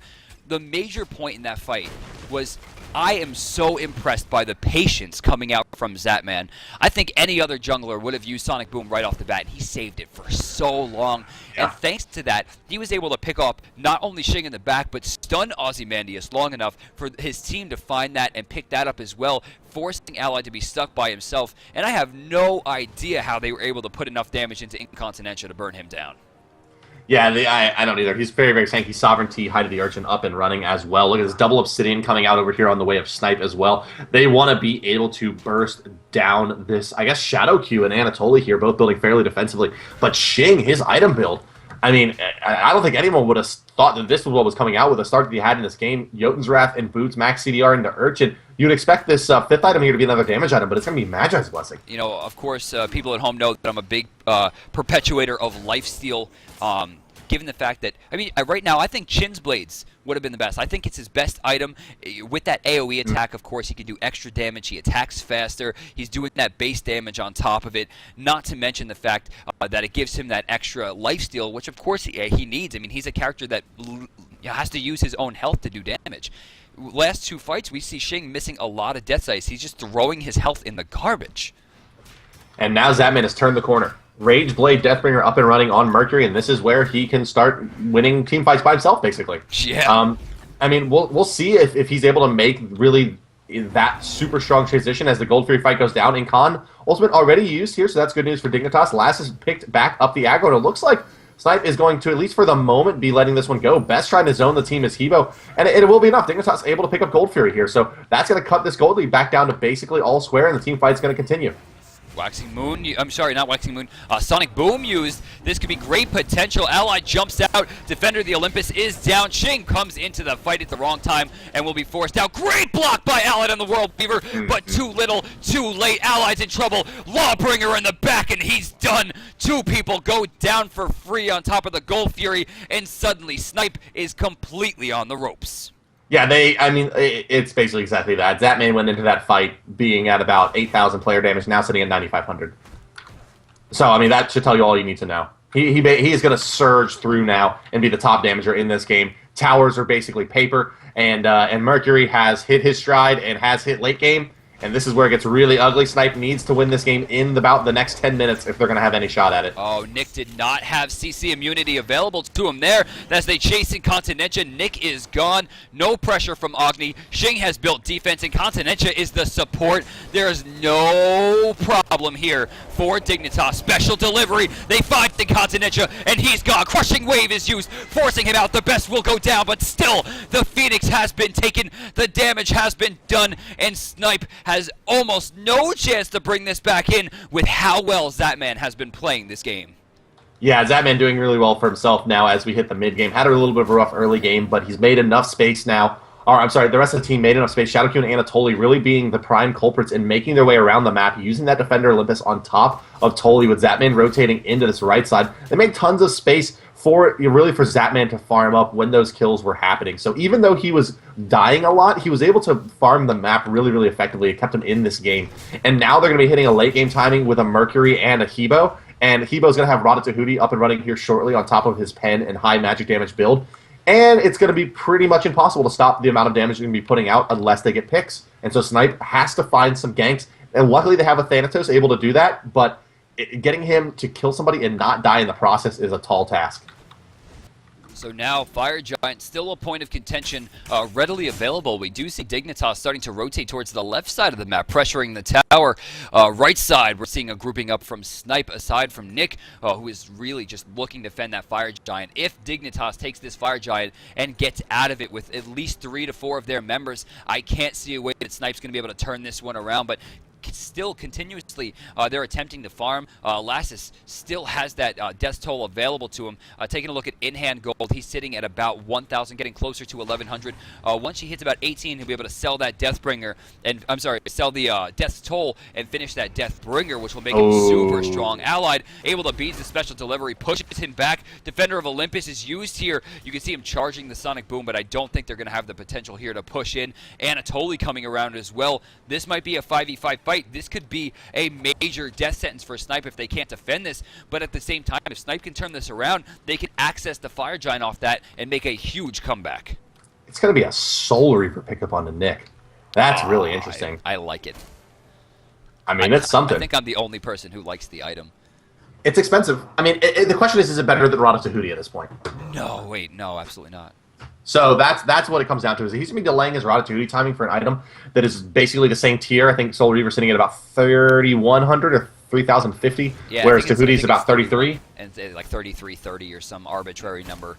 Yeah, Rada Tahuti definitely sitting in those arbitrary values. Yeah, I think it's like 780 and then 830 or some craziness for its ranks. But yeah, Soul Reaver, he's very suspect before Rada Tahuti, I want to say. I don't like that pickup. So, Xing here is going for a lot of penetration. Of course, has Jotun's Wrath for that 25%. Will give himself more, but I think this might be free here. And Continentia has come in. Dignitas takes the Fire Giant. Dignitas finds the support. Lassus is more than likely going to go... Well, yeah, he's probably going to go down here. There's no... Oh, my God. The plays were made. I guess this is why they put Lassus over in the Hunter role. Wow. Allied cannot be happy about that one. Even if they can defend this, I imagine that Xing and Allied are going to be playing on tilt at this point because that is just frustrating. Missing that many shots, missing the jump, and watching Allied just juke, watch Lassus juke repeatedly as you try to land these shots in. Fire Giant is to be had here. We see Lassus rotating down 4 members against 3 as they push the second Phoenix. Snipe, I just don't know what they're thinking right now. Like, what could they possibly do to try to stop the pressure from Mercury? Yeah, and Fire Giant buff, a big deal there, actually, in that 1v1 with Allied and Lassus. Gave him that extra damage and some health regen to help him live through all of that mess. And, of course, when you see that pop up on your opponent, you know, I think the psychological impact pretty heavy as well, as you mentioned, Allied. You know, that could very well be the thing that's just like, oh, and really, they got Fire Giant, and then you kind of lose your composure. Middle Phoenix going to come back up and immediately be put back down. What? They've rotated into the jungle, recognized the Phoenix timer, walked back out, took it, and now we're going back to the left side to continue clearing. That is the sign of a pro team. You're timing Fire Giant, you're timing Gold Fury, you're timing your buff camps, and you're timing those Phoenix respawns, which is probably the most underrated tactic in the entire game right now. And yeah, even timing enemy ultimates, very important. I mean, you know, looking at the timer, you know, a lot of the ultimates, 60 seconds to 90 seconds, pretty easy to figure out. And actually a pretty smart team crafted here by Dignitas. The Neath and Mercury synergy has been really, really tight this game. Yes, it has. And you can see as they pressure forward, this synergy is going to play even, I guess, more strongly. They have 1 Phoenix remaining. This is the last objective on the map. The best was knocked up in the backside here. They're trying to get really aggressive off the Phoenix here. Ozymandias looking for something. Xing is down. Sonic Boom was used. Xing almost going down there. Manages to get out. Nick actually finds Lassus. Xing able to rotate out there, but look at Anatoly. Finds a double Fearless. Great taunt coming out from Shadow Q to save Anatoly, but he's getting chased here. Jump. The Disperse is going to miss, but there's too many people in the way, and Continentia's going to be able to find that one. Nick still pretty full health here, but oh, look at the Path of Flames. The stun, the bomb. Zatman's down. They might be able to hold this one off. They did defend the Phoenix. They find 3 for 1. This might be Snipe's chance to turn this around, but still, we don't have Fire Giant for over 2 minutes. There's no real point of contention aside from Gold Fury. This was almost a moot defense at this point, but they have to keep this base safe as these Fire minions just continue to barrage the Phoenixes. Yeah, they're gonna have to basically sit in this base, try to get Allied out there, find him, you know, a little bit of farm, get him to finish off that Deathbringer, sitting about 800 gold away from completing that bad boy. And you know, and once Deathbringer's up and running on her, they have the opportunity to really start putting out some major damage onto the enemy carries. But Witchstone already going on Zatman there, and he's gonna move into full Titan's Bane. So a lot of pen coming out now between Toli and Zatman. This is gonna be really, really tough still, and especially with that Soul Reaver, Rada Tahuti finished onto Hebo. He has so much more magical power than Nick does. So, alright, so we see the Gold Fury here, Bart. This is going to be another 1,500 gold that they're putting away. That's going to put them back up to 10,000 gold in the lead, and that's a big deal. You see Anatoly on the bottom taking away the speed buff, which I'm sure Xing is going to be very upset about as he begins to rotate in there. I would just really pick that up. I don't know what else he would really want at this point, but it looks like it's going to be wasted. Right side, they're trying to defend. They know the Phoenix is going to be respawning soon, but the damage is done here. There's 2 Phoenixes down. They have to defend the base because if they try to, they know if the back door comes, they're gonna burn it down instantly. But still, Fire Giant's up in 1 minute, and Dignitas has the map control enough to really put it at their advantage. Yeah, they can wait it out, and they likely will. And you have Zatman, who's just reactivated yet another red pot. and is sitting on his speed buff now. And let's take a look at physical power. 280 physical power from the Mercury. That's just a lot. It's going to be really, really hard to deal with pretty much anything at this point. Ward placement from Dignitas, pretty strong here. They have a good idea of where the team is. They found Incon. Into the taunt, he's going to immediately use his ultimate, and that's an ultimate from Wukong that's not going to be available when they look to push into the base here. And that's a really big deal, because that means he doesn't get one good Jet Out of Jail free card, allowing him to dive into that initiation and try to find a stun like they did in the last fight, where he went in early, soaked up a lot of damage, and allowed for Xing to get into that fight on the Thanatos. Now it's the last ditch of Snipe. Can they keep this Fire Giant away from Dignitas? They need to either get this steal, or they need to basically wipe Dignitas after the pickup and then go take the rest of the towers. Snipe's only real chance to get back in this game. Incontinentia is very far out, and he's running back towards the base. This is a free Fire Giant for Dignitas here. There's nothing they can do about this one, and they don't even actually defend. The Phoenix is here. The Firemans were able to get in. The fight's gonna begin. You can see right here, Shadow Q's looking for something. Xing misses his silence as Nick takes a critical amount of damage. It is now forced out of the fight, but huge play coming out from Ozzy. It's gonna push Lasses back there. Smart play. Anatoly finds two, gets one. Another one picked up as well, as you see Xing go down on the background. Allied misses it. Pale jumps up, dispersed into the wall. He finds Lasses, but Anatoly's ready to push him back down. Fearless, power cleave, he's down. Deicide, that's going to be the game. Dignitas takes out Snipe in the round of 8 and will move on to semifinals. Yeah, that's important. Snipe not going to get that extra, kind of seeding points moving into week 2. They had some issues here, and really the big turning point in that last fight was Lassus with Deathbringer. A big backflip to avoid the ultimate from Thanatos and not get executed, and then have the damage to deal with Allied, who never finished Deathbringer. Excuse me, Deathbringer of his own. Wow, man. That was absolutely crazy.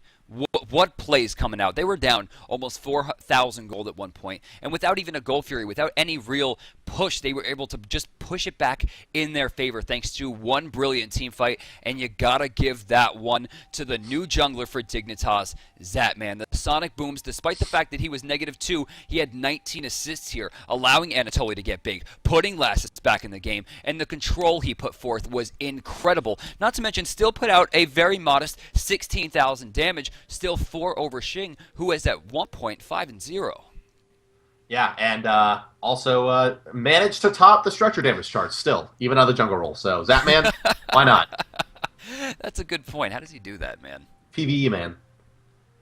I don't know. But, you're right. His actual mechanical play on Mercury left a lot to be desired, I think. But the synergy of having your shot caller be on that long-range initiating jungler really worked out well for them. I think that their jungle ganks were actually more on point than they usually are, with Lassus rotating around as Athena or Freya. He tends to play a little bit more kind of, breakneck aggressive, just constantly rotating into the lane over and over and over again, just kind of showing himself, where Zatman, a little bit more calculated. I think it worked out pretty well once they hit that mid-game.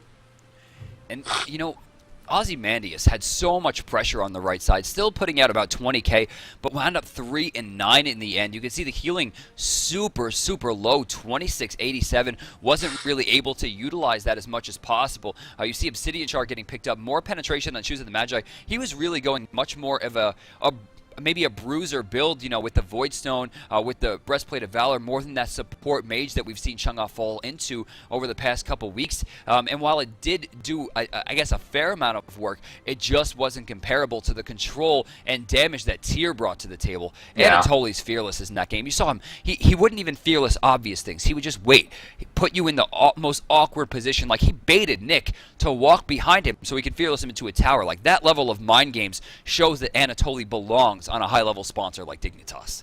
Yeah, Anatoly definitely putting in work, and often cited as kind of the cornerstone of this team. I think, in the past you would look at Lassus and even the best at certain times, but over the last couple months it's definitely been Anatoly who's been the rock, and has really put in some great performances and helped turn the game around for his team. Certainly one of the players to watch in the North American scene. And congratulations to Dignitas. One thing I do want to point out here is that this is a randomly seeded first week of the tournament, so that's why you see Snipe and Dignitas matching up in the round of 8, if there was any confusion there. Now we have the round of 4 to look forward to, Mr. Brandon here, as we look at COG Gaming NA versus Pentablink, and Denial going up against Dignitas. I think we're going to move on to Denial Dignitas next, if I'm not mistaken. Are we? I think so. I think we're only going to be one out of the round of 4 this week. Yeah. Okay, so we're going to check back in with Dignitas as we see them in Denial. I mean, this is a matchup that a lot of people want to see. Last week, I'm pretty sure Denial was took Dignitas out, yes? They did, yeah. They knocked them out of the $5,000 end of the year tournament. That's right. What an incredible matchup that was. I mean, like you were talking about before, actually, that immediate first blood. Just they love their invades, and that's how you win games. You invade every game. Yeah. Yeah, so we'll see. We'll see if Dignitas will fight Denial at level 1. They didn't do so well last week with them. We'll see how it works up in the next game, guys. Thank you all so much for tuning in. If you are just joining us, we've just finished the round of 8 here in the SMITE North American Tournament Series. It's week number 1 of qualifying for the $100,000 event. The road to the 100K has begun this weekend. We've just seen SMITE knocked out by Dignitas, and now we're moving on to the round of 4, where we will be watching Dignitas versus Denial, and in the meantime, COG Gaming NA versus Pentablink will be going on as well. So thank you all so much for tuning in. My name is Hi-Rez Barton for DM Brandon. We'll see you all in just a few minutes as we let the players get ready to go.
Thank you for your patience, ladies and gentlemen. We are back and moving in to the round of 4 matchup between the Gentlemen of Denial and Team Dignitas. My name is Hi-Rez Bart, and I am joining DM Brandon, who will be your cameraman and co-commentator today. Mr. Brandon, how you doing? You should have seen how excited Bart was when Hi-Rez Studios got founded, so that he finally found a way to make his kind of unorthodox name of Hi-Rez Bart into a career, and it has skyrocketed. It actually worked out great. You know, my dad comes from the far east. First name Hi-Rez, very common over there, and yeah, and then of course I am Bart. In